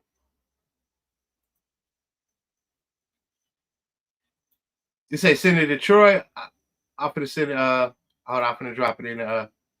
Paste it in the chat. Just in case somebody in here want to chop it up with me, because I've been on here for about an hour and a half. Troy, he was on. I know he's been on live for. I was over there right before I dropped in over here. I had scheduled this for 10:30, so I was over there. Oh, it did come in there? Okay. I was just curious to see how it worked, and then in the future when I go on StreamYard. Oh, he's still live? Okay. Okay, so that explains it. Because I had chopped it up with Troy earlier about I want to say about Tuesday or Wednesday. It was like he found a way where he can redirect at the end of his live. He said he was like, I can help you out. I can probably redirect my live after I end the stream. He can redirect the live to the next person live. And I was like, yeah, that'd be nice. And then I had told him, I was like, I'll probably go live on Friday around 10:30 after you done or whatever. But Troy get long-winded. Right? He get excited. He got the whole pumped up. There's probably 1,000 people over there. And so it'd be having fun over there. So I was like, I did tell him that I was going live on Friday. I was like, I'll wait till about yours. He was like, yeah, it'll be about 10:30. I'm only staying on a couple hours, so, and I know he got a late start today. So if he redirect over here, that'd be sweet. I'm trying to get to the 1,000 subscriber mark. The after party will be here. Oh man, you already know. I'm already I done said some boo-hooing things in the beginning of the chat. I was just like, I was really feeling like in awe. And I had a heartfelt in awe session with myself talking about how he will do it. Oh yeah, I think he still got me in mind. So he did mention me. He did mention me, and he called me up. Well, no, he had hit me on one of my video. He had hit me on one of my videos and told me to hit him up, and I called him, and he ended up calling me back, and we chopped it up. So that would be the experience. But I'll sit up here and drink a whole big cup of coffee. So I'm gonna have to use the restroom. I'm gonna have to go restroom break. I ain't got none of that fancy music. I ain't got the fancy music yet. I'm working on it. And actually, I was talking to him about helping me too. So I signed up for some help, the help membership award over there on his page. Since I might not be able to get in the mastermind class, what happened to the masterminds? I had to go over to Troy's and check him out, because I don't think the mastermind's going to exist anymore on that. But And I was just talking earlier about that, about how you go on, where is Marcus? Let's start there. Where the hell is Marcus? Man ain't showed up since a makeover Monday. And then, I was talking about where's Marcus? Makeover Monday last time we heard he popped out for a minute and he went right back in, which is probably, which is best, He was in the chat. Oh man, no wonder why. Coffee at night. Yeah, I done did it. That's why I said I'm finna do a restroom break just in case he do drop off. Yeah, I'm gonna do a restroom break, and I got water. I'll be right back. Give me 3 minutes. I need to figure out how to do tonight. I want to hear about that. Hold on. Give me 3 minutes.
Man, that's crazy.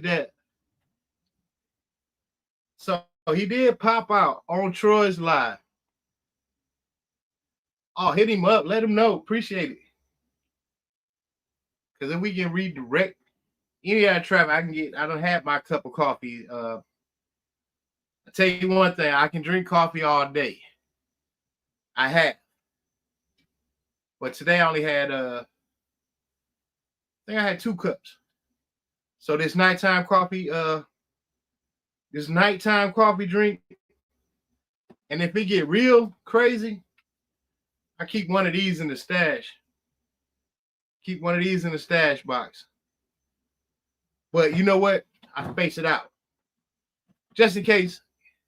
Because if Marcus pop up in his live, oh my God. I just got a couple questions. There ain't no judgment. No judgment. Ain't no I can drop the link.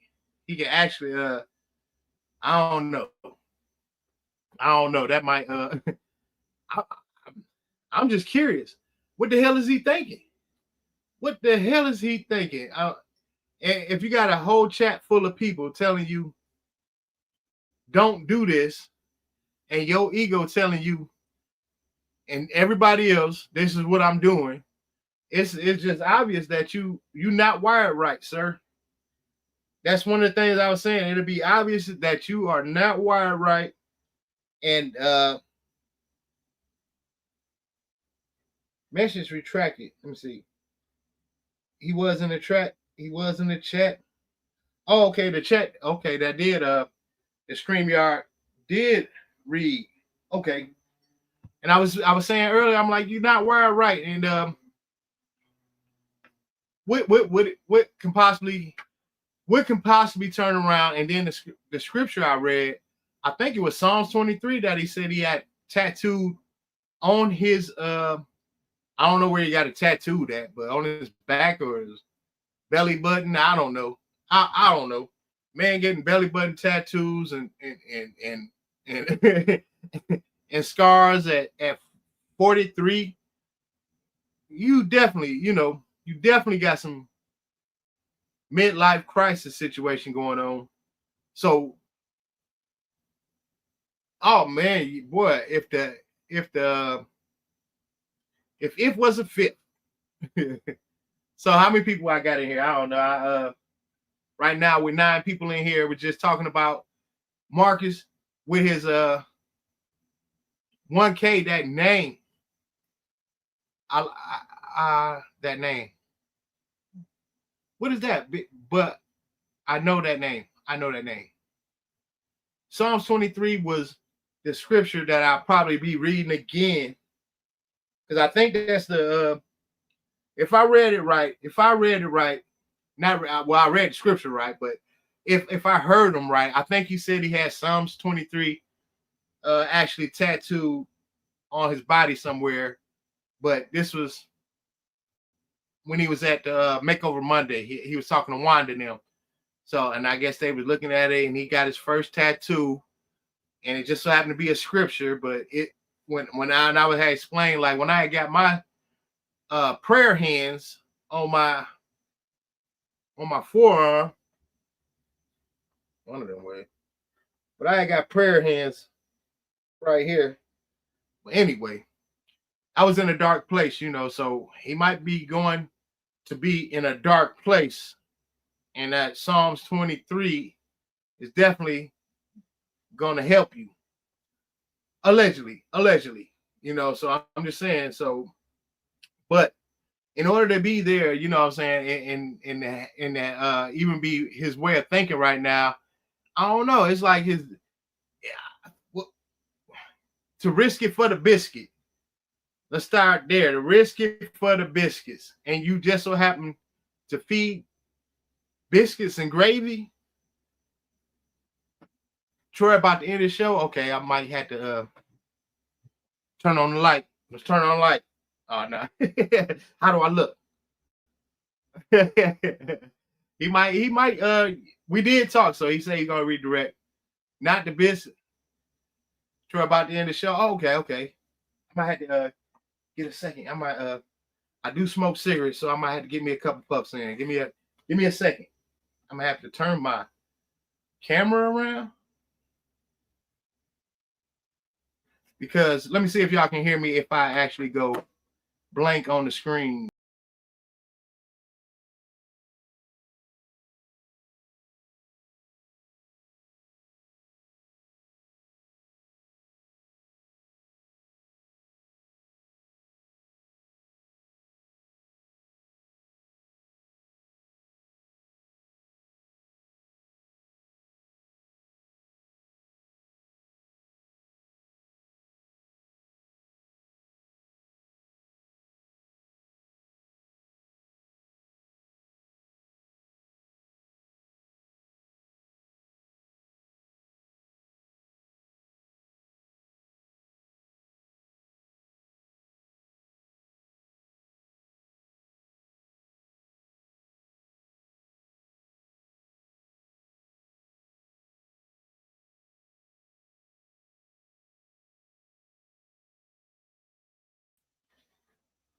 All right, well, I'm gonna turn the screen around. 1, 2, 3.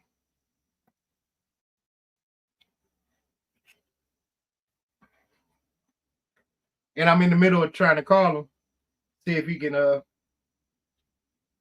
redirect the traffic this way. I messed up my whole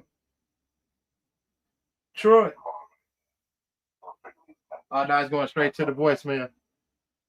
He usually cut off his phone lines probably probably about 5 minutes before you end the live.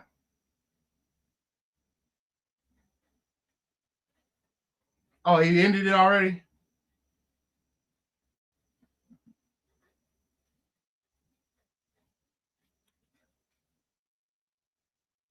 I should have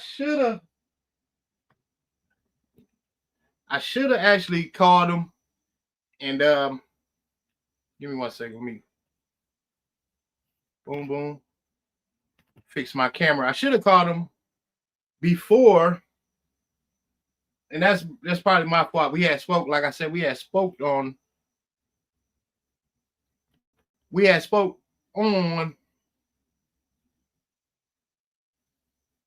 Vegas, the one who dropped the link in the chat. Oh, Slime Talk. Welcome to the live. Welcome to your favorite struggle streamer live. I don't know what they calling me, but yeah, definitely welcome in to the live Slime Talk. Vegas, thank you so much for dropping that link over there at Troy's live. I've been over here having a ball with myself. I don't know what I'm talking about. I'm talking about some of the things that we've been talking about all week. So if we want to go through a recap, we can. If we want to go through an actually emotional phase, I've been there. I've been on this here live for about an hour and a half, and I've been talking about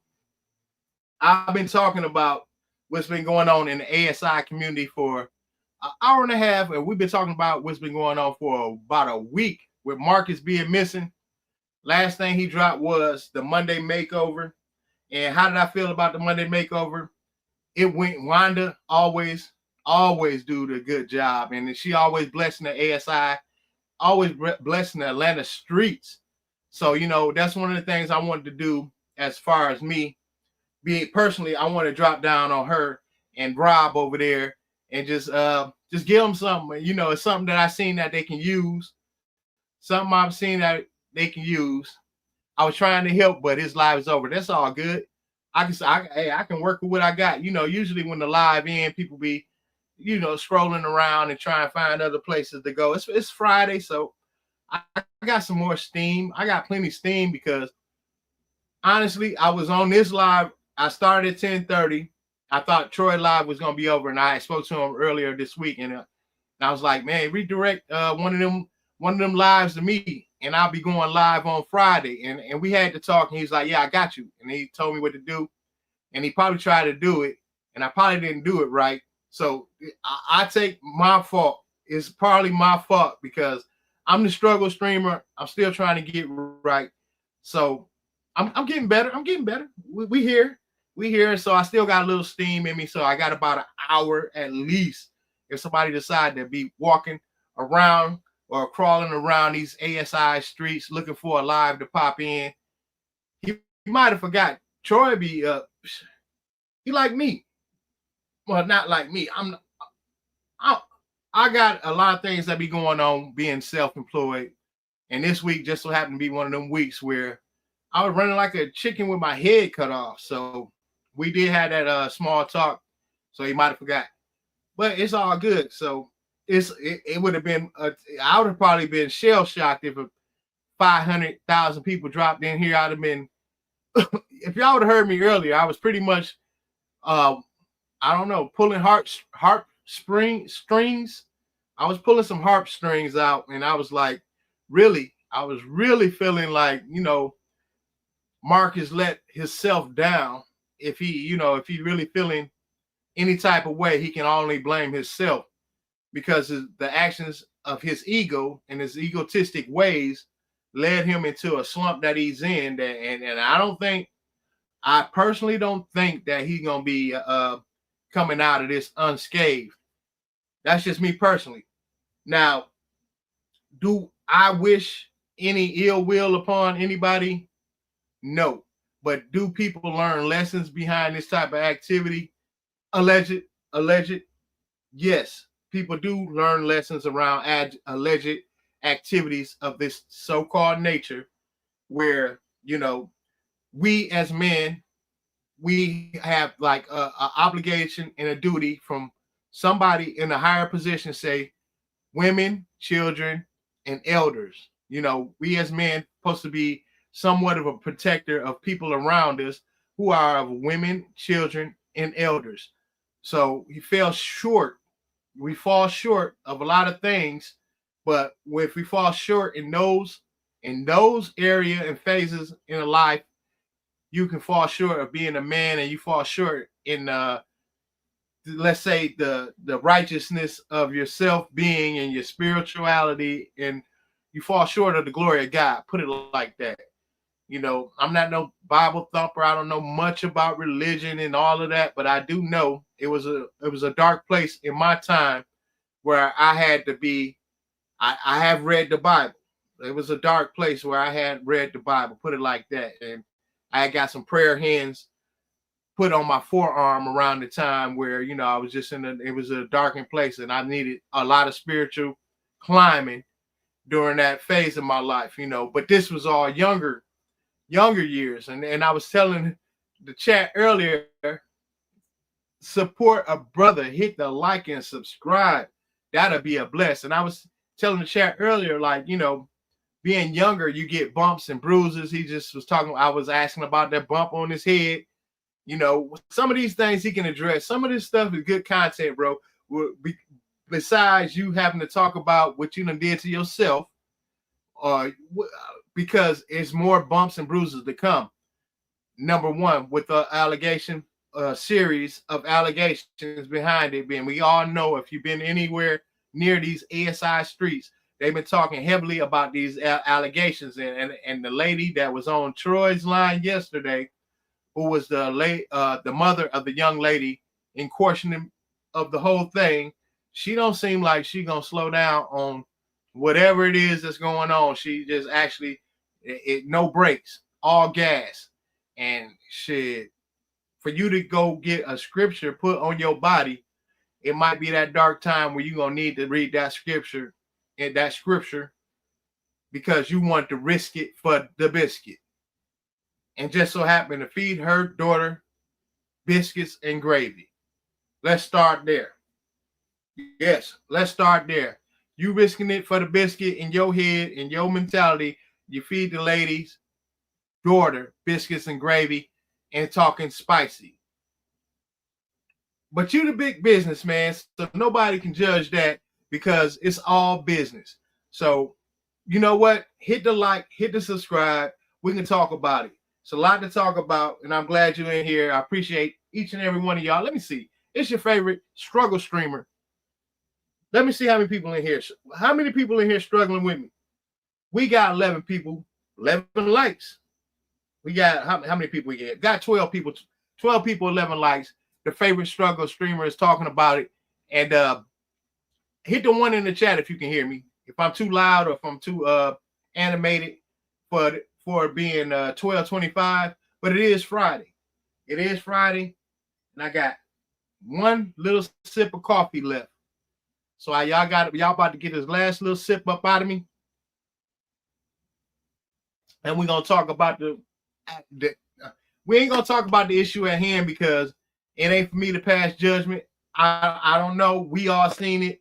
We all seen it for our eyes. We all said to ourselves that why it was premiering, and we know you was in the bushes. We like, what are you doing? Why? How old are these children? And where's Feisty? Y'all acting like I'm the only one saying where's Feisty? I'm always saying we all be always like, where's Feisty? Who is these people? That was the at the motion when it read the new ASI crew or the new, it was bullshit. So you put this on yourself, my brother, and you are not wired right. So for that, you fell short on yourself. So you know what? Nobody is above the program. And what did he say? Vegas said she is in Texas. I did see that. Feisty was in Texas. And she then left Tragedy as behind. I tried to tell you, Tragedy, if you're looking at any of this back play, replay on live, I tried to get you right, bro. I tried to get you right. I had about 5 days, 5 good days over there around your area, tried to hire you. That would have been at least $500. That would have been at least $500. You could have went with your wife. Is that what you calling her now? I think y'all said something about wife being married but not married. Whatever you want to call it. You could have went to Texas too.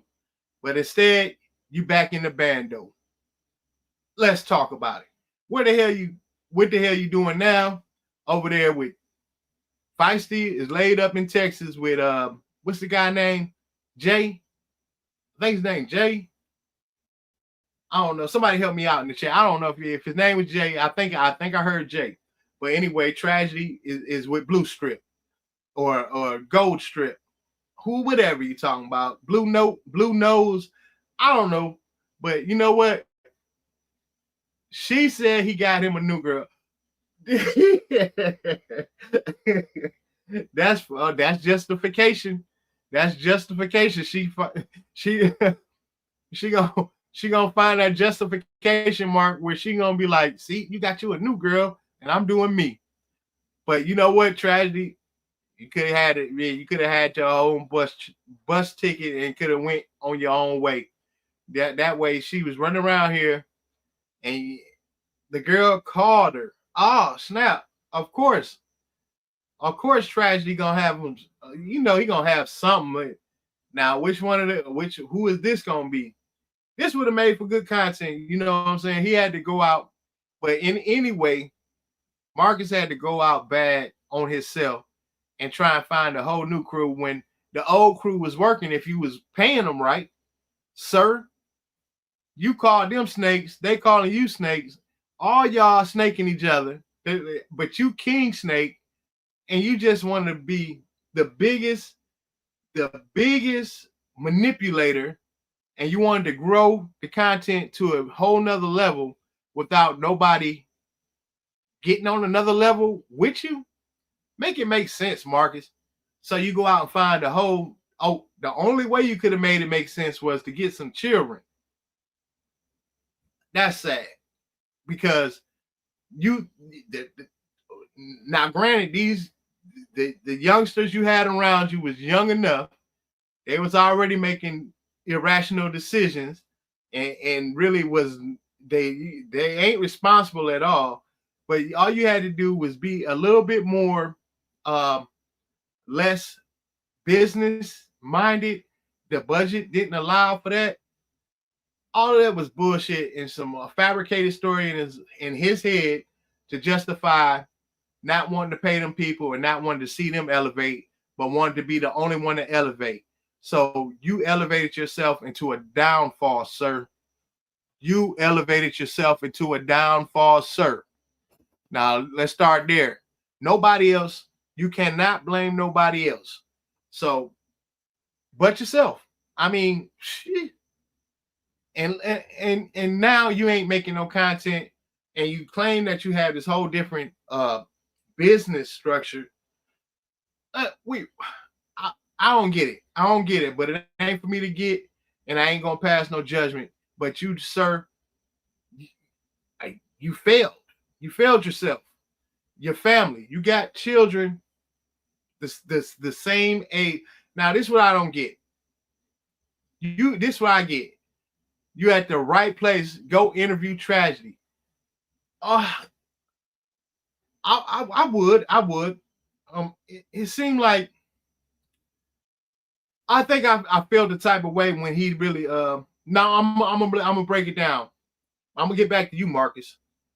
Don't think I won't get back to you. But Tragedy, I could go and talk to him one-on-one if he allows that. I ain't the type that I was explaining, like I be having a hard time, trying to get around because I'm self-employed and actually 12:30 I got to get up at 5 a.m. because I got more work. But anyway, I would find him and I would do an interview and I would talk to him to see where his head at. But I don't even know if it'd be worth it. I feel some type of way when he didn't expect you. I don't know if I expected him to reach out to me like I was reaching out to him and just gravitate toward this help wanted sign I put on the YouTube universe for the ASI crew. I was expecting him to be the one to reach out and grab that let's say olive branch I was extending it to him. And I really was in an extension mode, you know, and because I was really expecting it was for him. You know, I can see anybody else doing what I was offering all I was to be putting the trash, you know, in the dumpster. But at the end of the day, it does require some endurance. And this heat is a definite heat wave down here in Atlanta. And the way he operating, the way he moving, the way he of nature, you know, I seen it more fitting tragedy. And he did come on to my post and he said something like he tried to reach out to me and he did some a crazy message when all he had to do was click the top of my post and could have emailed me and I still would have picked him up and got him to work. But he had the nerve to just go on the post and try and make it seem like it was some fabricated job. I feel some type of way about that, but I don't think he was on YouTube like that.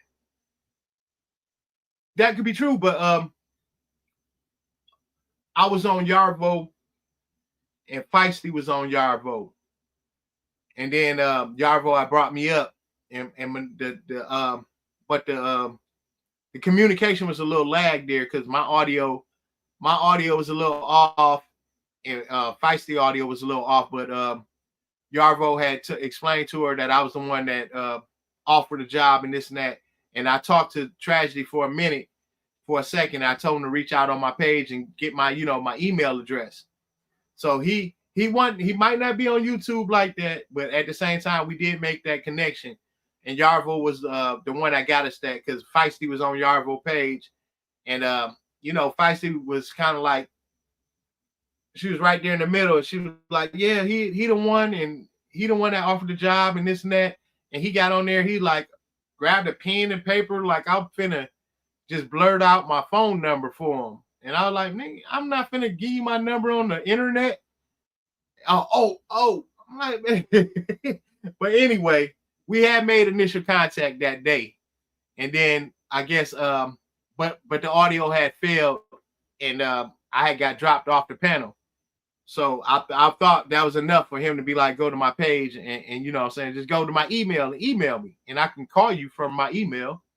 At what I was going, you know, if I get an email from you, I know it's hard to contact them. I was going to physically start calling them. You know, I just want to get my number out on no damn internet. You know what I mean?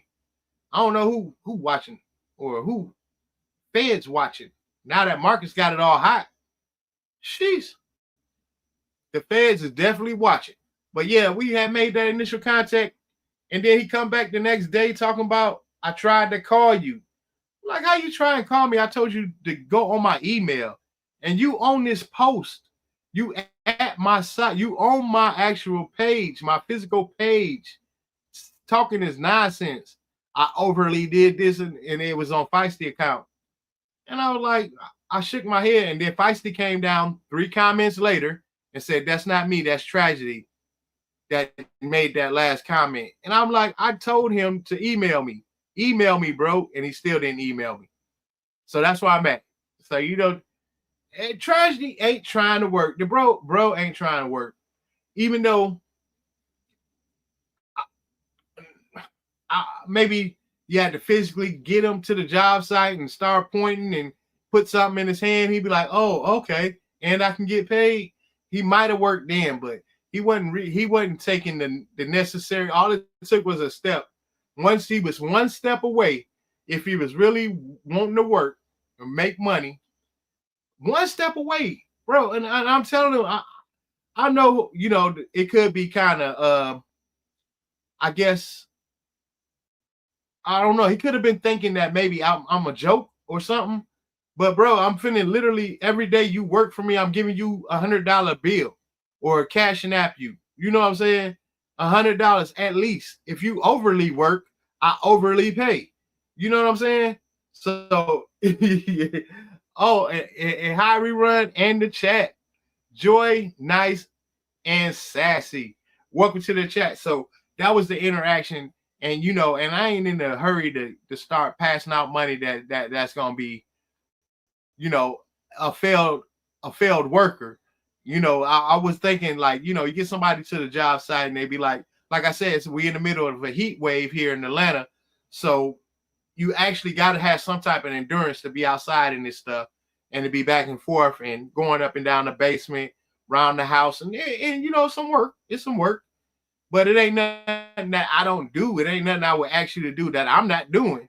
So yeah, it's endurance, and you got to be on the level to want to work. So he didn't give me that. He didn't give me that. But I will. I would touch down with him and one-on-one chop it up with him and go that route. And maybe it could lead to him actually. He was probably skeptical about me. So I could take my part in it.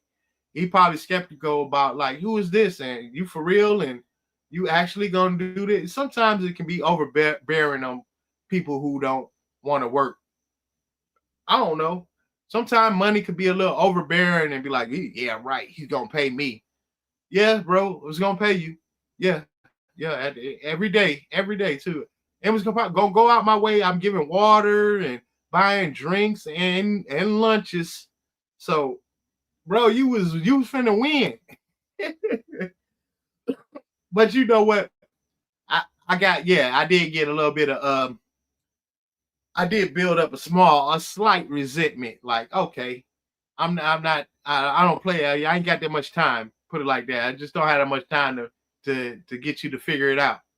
So at Vage, Joy Nice and the Sassy. Make sure I can read these names off. But everybody that's in the chat. But I was just talking about Marcus, as we all were. How his rise and deflation of his ego trip caused him into this whole big slew slander. I don't know what they call it, any of this stuff. All as I know is I got 3 daughters, and my last one to leave the nest is 16 years old. Actually, she'll be 16 in September. And that young lady he was talking to, and the way she talked, how she sounded just like my 16-year-old. When she was like, let me see the keys. It's something my 16-year-old has said to me playing around about driving. So yeah, we all look and say Marcus don't read the room for shit. He don't know how to read a room. But this go way beyond that, bro. The conversation, the way they was talking, the way they was acting. You just left vacation with your daughters of that same age bracket, and you mean to tell me that you didn't get one slight hint that this ain't right? This ain't right. Hold on, man. Hold on. They can hold a small inkling of a conversation with these children that's sitting across from me, unless we talking about I don't know what they wanted. I think they wanted chocolate chip pancakes, and he made them share biscuits because he was risking it for the biscuit. I don't know what he's calling it, but the whole scenario, that he put himself into caused him to where he at right now. I think he more ego hurt than he know the physical realms of the justification system that's going hell, brimstone, and fire that's coming toward him.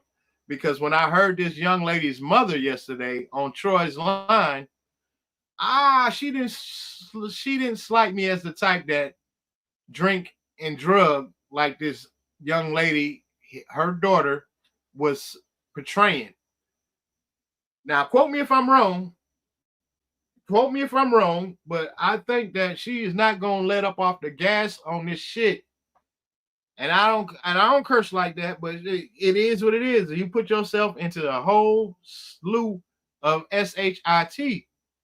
This nice sleep bandos, and now he sleeps in bandos with total strangers. Oh man. Since you live in Atlanta, have you ever met Marcus? I never met Marcus. No, I never met Marcus, and I live in Atlanta, and I passed by. Oh, look at my make sure. Let me fix my lighting. But I pass by his area all the time. I'm passing by the area where he does his content all the time. And I don't think this is gonna last long. Hold on. But I never met him at all. Would I meet him? Ish.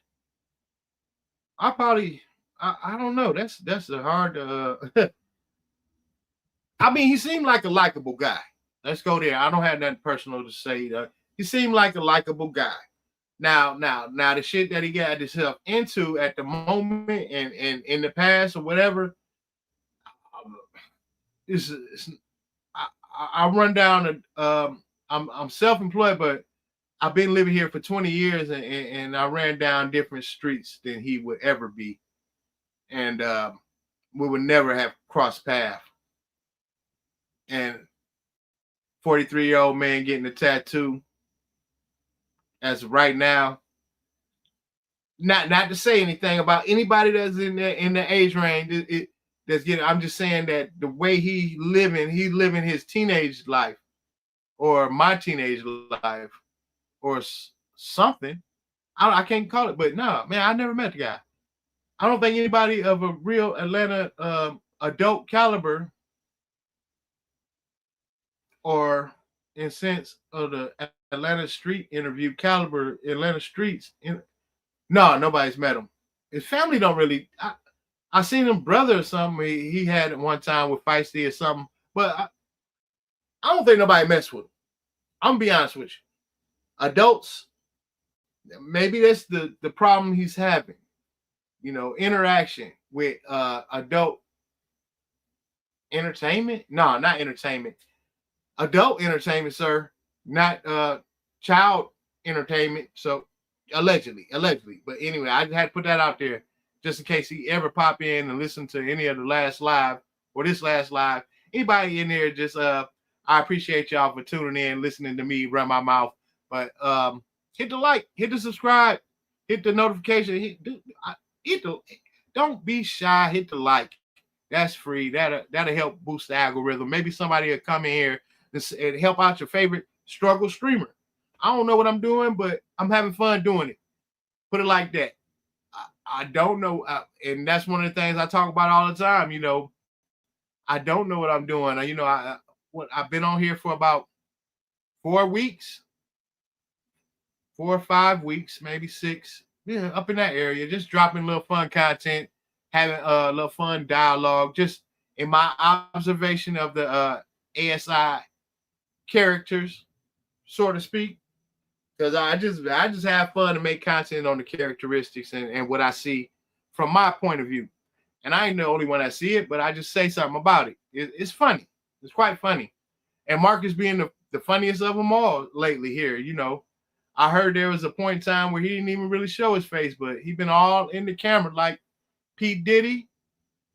I guess P. Diddy. No Diddy. Or whatever. I ain't gonna say it, but slowly but surely you'll be fine. Okay, I can't stand people who take advantage of the vulnerable. You know what? Me either, and I was talking about that earlier. I was like, you can do your content and you can do however you do your content is how you do his content. So, it's somewhat he's creative.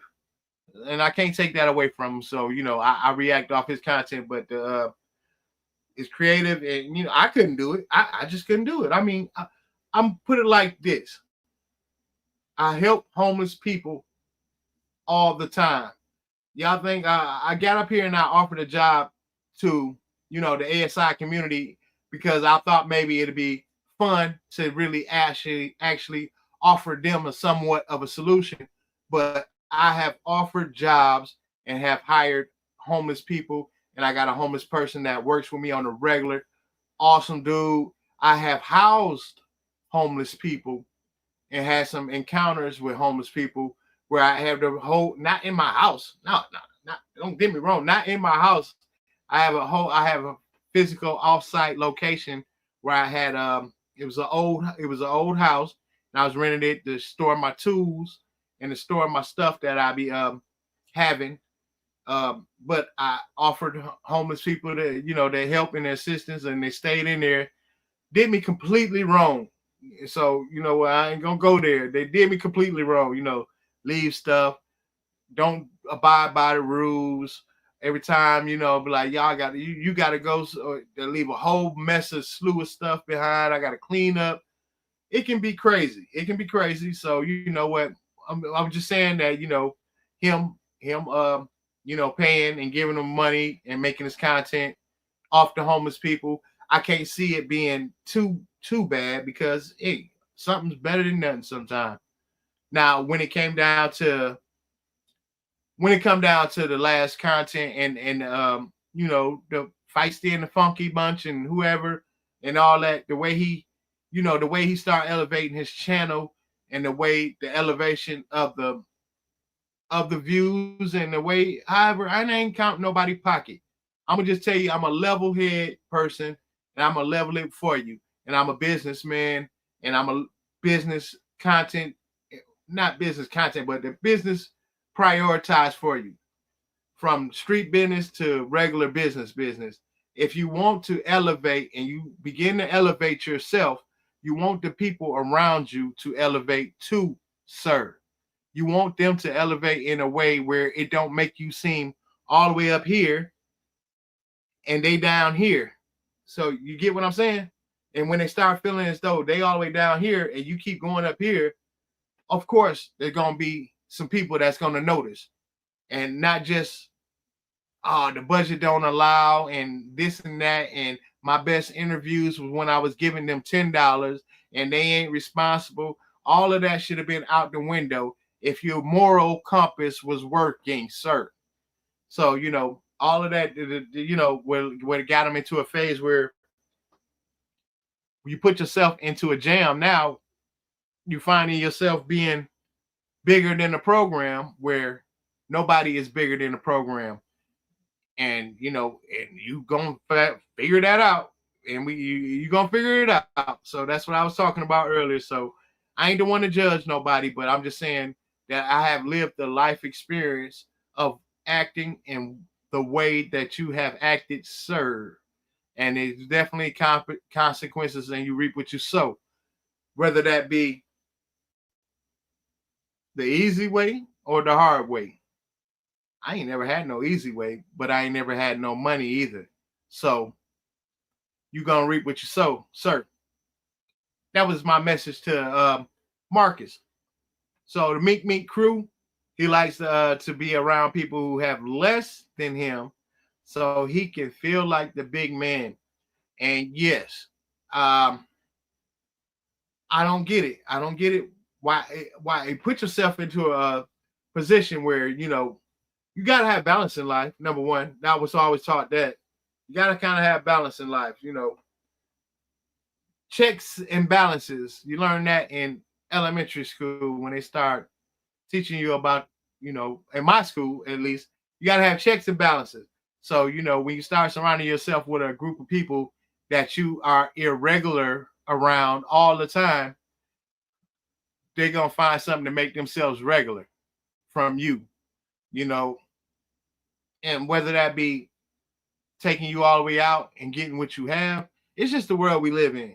Now, don't get me wrong, we stay in Atlanta, and it is the home of some heartless stuff, from scammers to low level PIMP to trafficking, and I'm just spelling all this little stuff out where it's an international hub for some scum bucket stuff. It's just like any other city, and we're not going to narrow it down like Atlanta, just this bad place that this only happening here, and there's bad places that bad things happen everywhere. So Atlanta is a good place, but just bad things happen around it.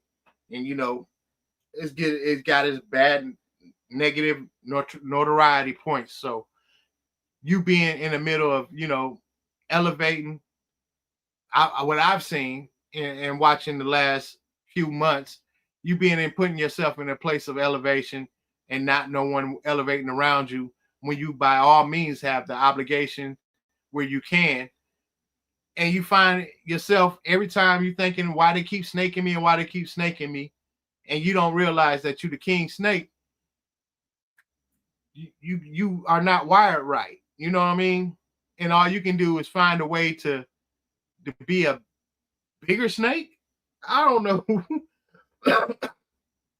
Instead of any businessman, and I'm running a business, I'm running any businessman he would find a way to rectify the situation within the business, within the situation. You know what?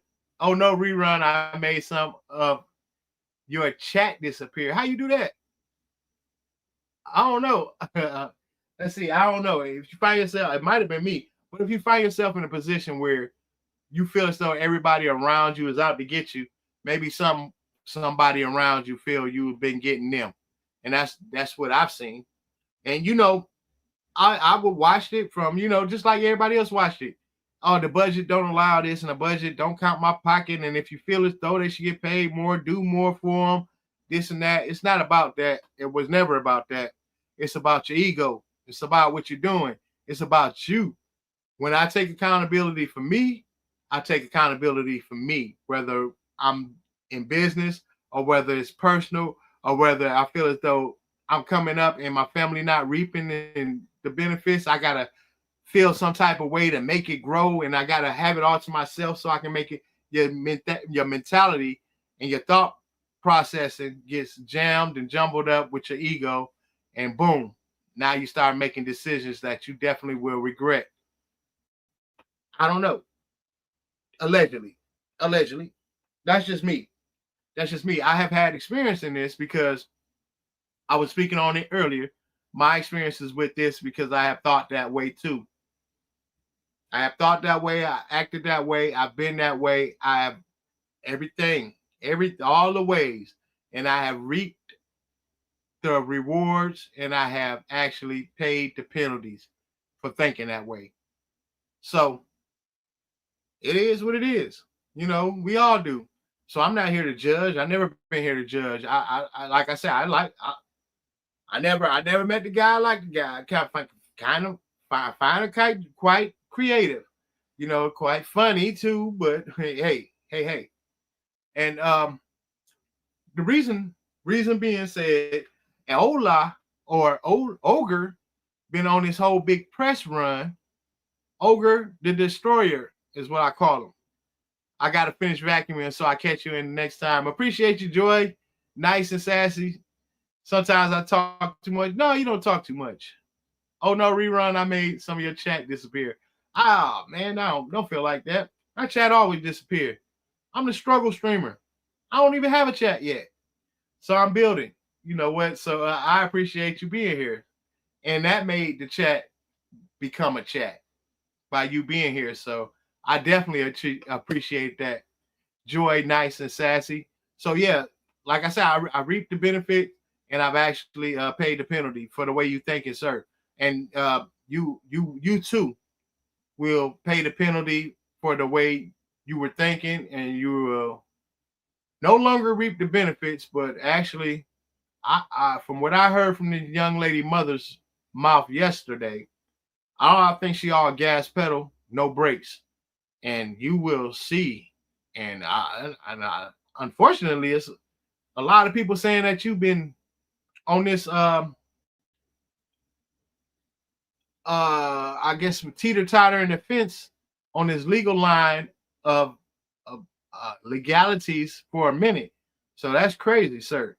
And you know what? In the last video I put out, it was in questioning of that scar you had on your head, because with the teeter-totter on the fence of the legalities of the things that alleges around you, there's more scars to come. I'm just saying. I personally think T was the one that put that one on his head, but but it was a video. It was a video that happened about a month ago. That was when tragedy had got out. All right, so I'm gonna break it down. And I went back and I was going to address the fact that it was about a month ago when tragedy had got out, when he had opened the door for the police in the bando, and he had got out in the beginning when Feisty had first snaked him or whatever. When he first walked up to Tragedy, Tragedy had started throwing up his hands like, "What happened to?" And he was like, "Oh yeah, I had a cold." He said, "I had a cold." So I think he might have had that knot on his head from T, because that was right around the time that Feisty had came out and said that they had messed around. So allegedly, I'm just going back in the time archive, because yeah, right when everybody had broke up the first time and Feisty had snaked him and went on Feisty is something else. She had went on where she had outed him about them sleeping together, and Tragedy was locked up. But yeah, when he walked up to Tragedy was kind of pointing at his head and pointing at him like, "What happened right there?" But it was cut from the video.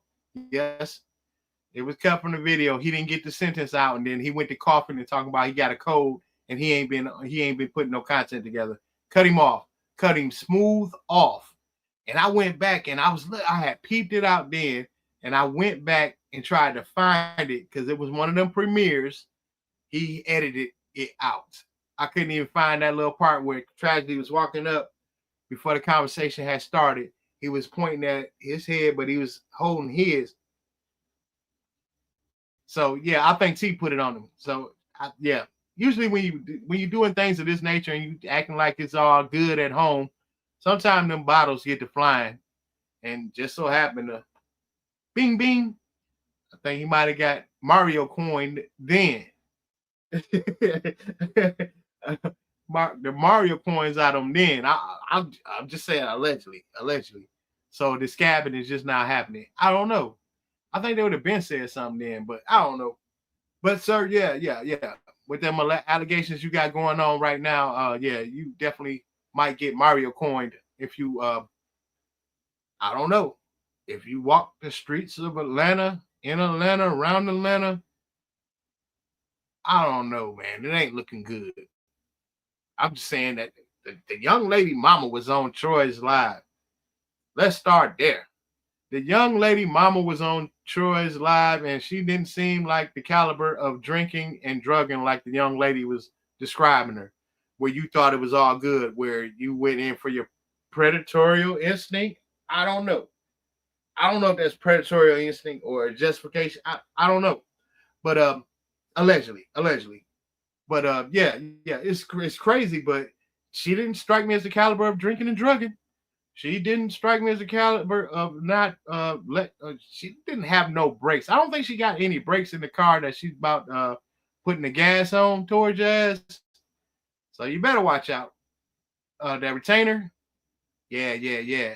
Putting your ducks in a row, not the ducks on the Jeep that you was fighting the baby about. Every time I turn around, Maya, you fight Maya's baby for them ducks, man. Fuck them ducks. Excuse my language. I'm sorry. I'm too late. But that's how I was feeling when you was talking to them kids about them ducks. Every time he had a duck, here you go chasing the damn kids. That told me then you was not wired right, sir. I don't know. That told me then you was not. When my kids was in that truck, you were chasing that little boy around talking about my ducks. I knew then. I'm like, man, this dude here, something ain't right. I would have been every duck on there. I bet he would have went home with a duck a day. Messing around. You talking about this duck from this day and this duck from that man, and what you talking about, bro? That what I'm just saying.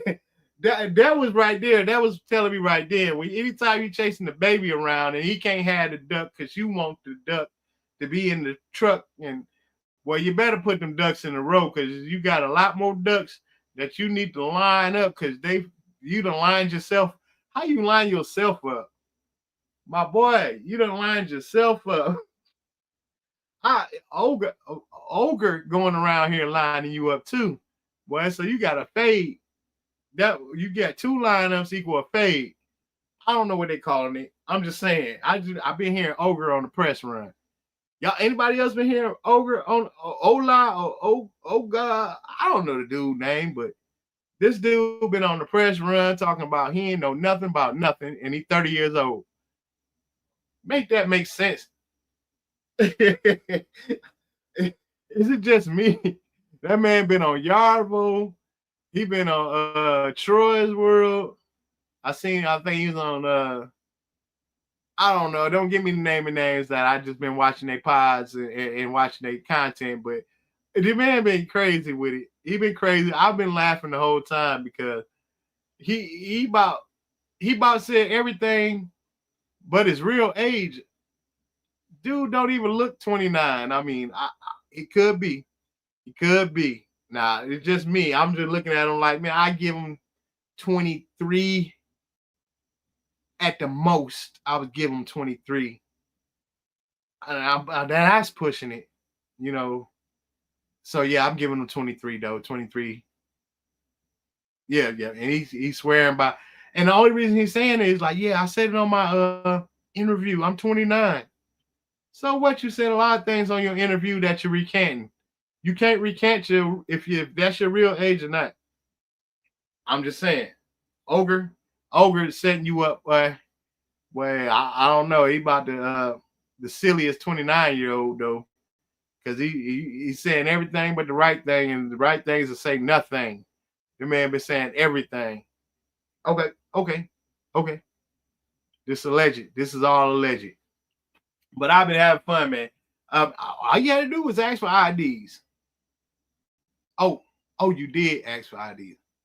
I forgot because I remember you going up on one of these platforms. Was it Vibes Queen? It might have been Vibes Queen's platform. I'm gonna say the name because I think I was on there, and I put it on my content. You did say you got IDs and everything was legit, and you lined them up, boy. And it been so much ASI turmoil. I don't know what the hell it be. I don't know what I landed myself into. Like I said, I just been in the ASI having fun. The next thing you know, my jaw dropped. Like my jaw dropped when I seen you with them kids, or allegedly. My jaw dropped, and everybody else's did too. So we couldn't believe it. Because the premiere, it was like everybody was saying, what are you doing? Who is this? Everybody was saying the same thing. But put a one in the chat if anybody in here. Put a one in the chat with anybody else in any of these or hearing about any of this stuff that's been going on ASI. If you got Ogre, I'm talking about Ogre. Am I saying the name right? Put a one in the chat. We talking about my jaw dropped. Wouldn't anybody else jaw drop when you seen the new crew? And was you thinking like me? I'm thinking like, man, who is this? And where's Feisty at to lie about this? I don't know. I've just gotten so used to the old crew. I'm like, yeah, I wanted her to come on and be like, psych, this ain't right. And start fighting or something with the Meek Minks. But that didn't happen. It turned out to be a whole different shindig, shenanidig. Oh, I don't know what you call it. The shenanigans. The shenanigans is way out the window because this done turned into shenanigans. My God. All right. I've been running my mouth long enough. I don't know what y'all. It's 9 people in here. I don't know if anybody else been chatting it up. Anybody else in here chatting it up with me or listening to me? So you could have put a 1. Don't be stingy with the ones. Hit the likes. I appreciate y'all for even coming in here listening to me run my mouth. And definitely hit the likes on top. Hit the likes on top and hit the subscribe if you don't feel stingy tonight. I know it's 1 o'clock on a Friday though. So on a Friday, I had me a nice cup of coffee. So I still got a little bit more wind in me if y'all in here. But I can actually go to sleep because I do have to get up at 5. And it is 1 o'clock. So I got 4 hours of sleep. Yeah. I'm pushing it. Even though tomorrow's Saturday, I go to flea market. What I do on Saturdays and Sundays, I go to flea market because some of these houses, I find a lot of antiques. So I put together my antiques and stuff in a whole little separate location and have them at the storage unit. And then on Saturdays and Sundays, when it get pretty hot out, I set up me a little flea market set up. with my antiques and novelties and one of a kinds and crazy pieces.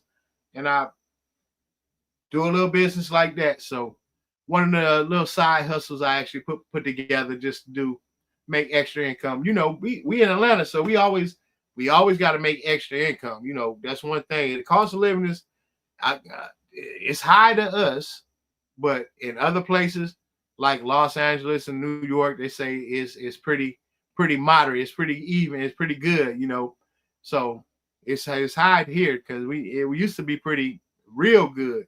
You know, but this COVID done really struck up the housing market everywhere across the globe. So I don't know if y'all know anything about that.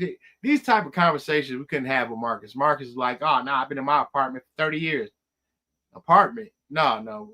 We are homeowners. We are homeowners and we seek more property down here, you know, as an adult. As adults, it's a lot different than what he portrayed on the ASI.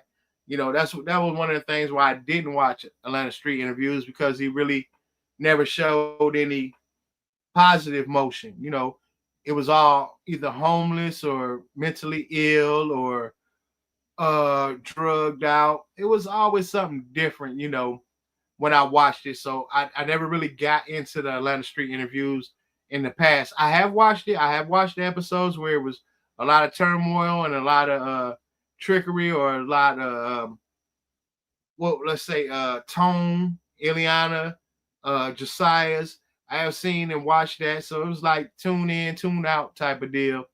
And then lately, you know, I started tuning in a little bit because it's a little bit interesting, a little bit fun, a little bit funny too. So that was one of the things, you know, for me popping up on the scene. If anybody wondering, like, where the hell you come from? It was just me having fun, tuning in. You know, I was in another. I do have another channel where, you know, I talk about a lot of like review on products that I actually tools and stuff that I use. So, you know, it's a whole different thing. It's a whole different thing. If anybody ever wondering about me, like I just jumped on the scene with this crazy stuff. You know, I don't get into the. I'm not too far vested. I'm not invested at all that enough where, you know. So that's what made me have to come live more.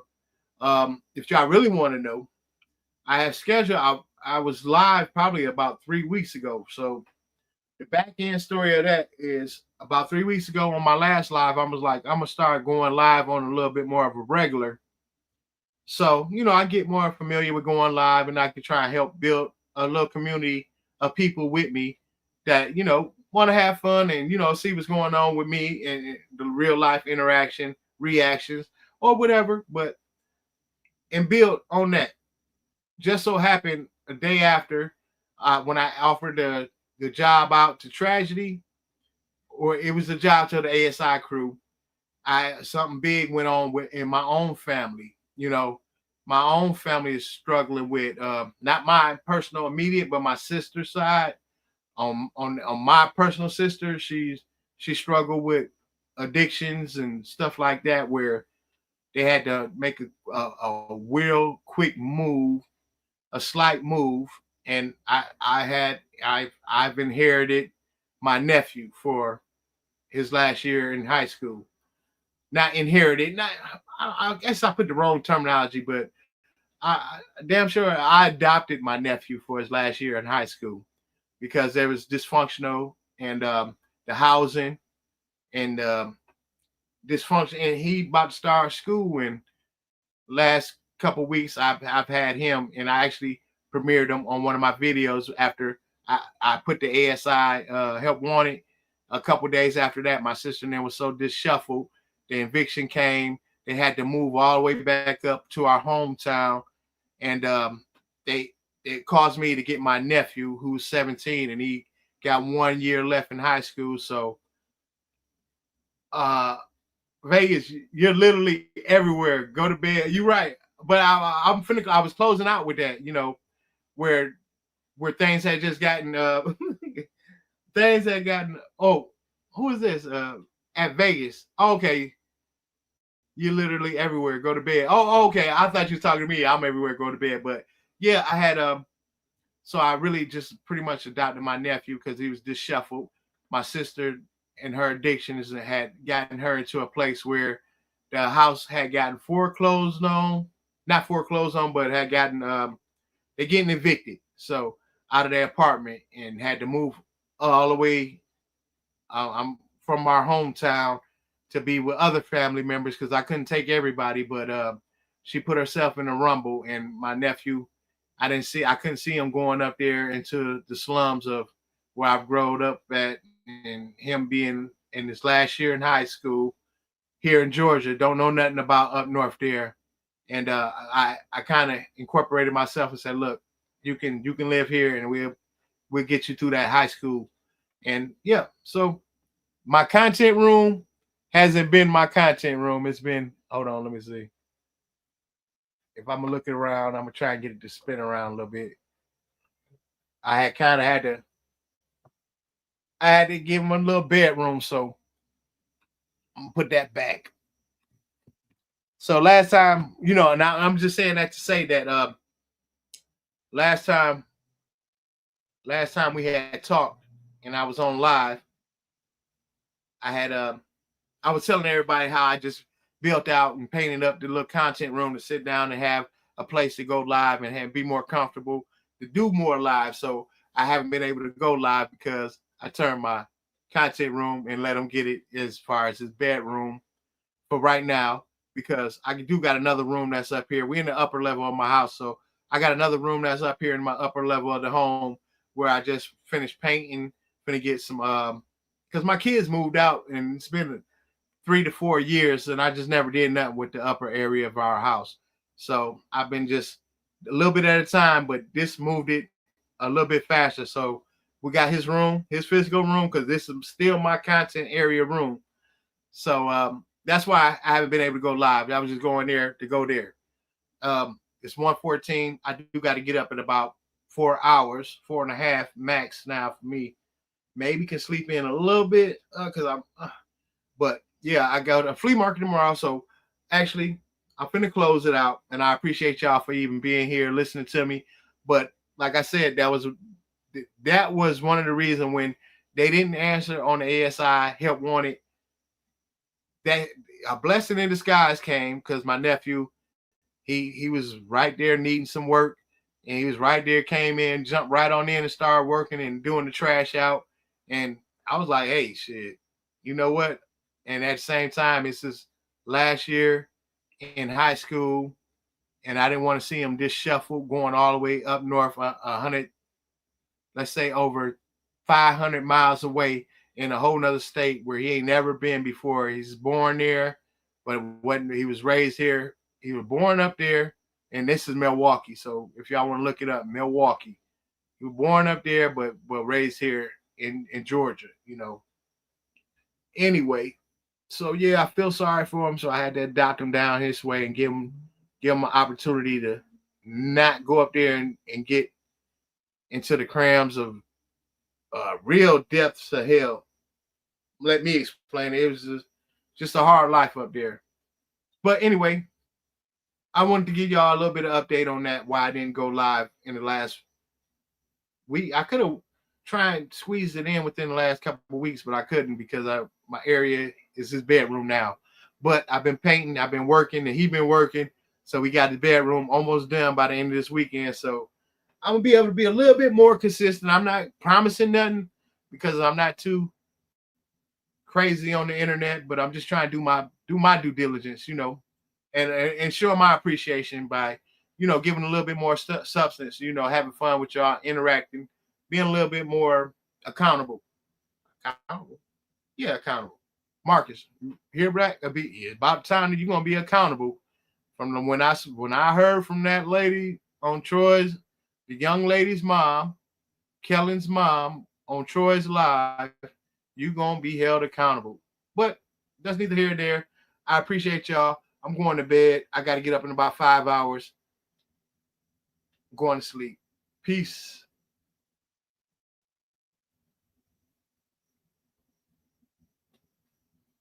How you end this? I don't know what I'm doing. I press end stream.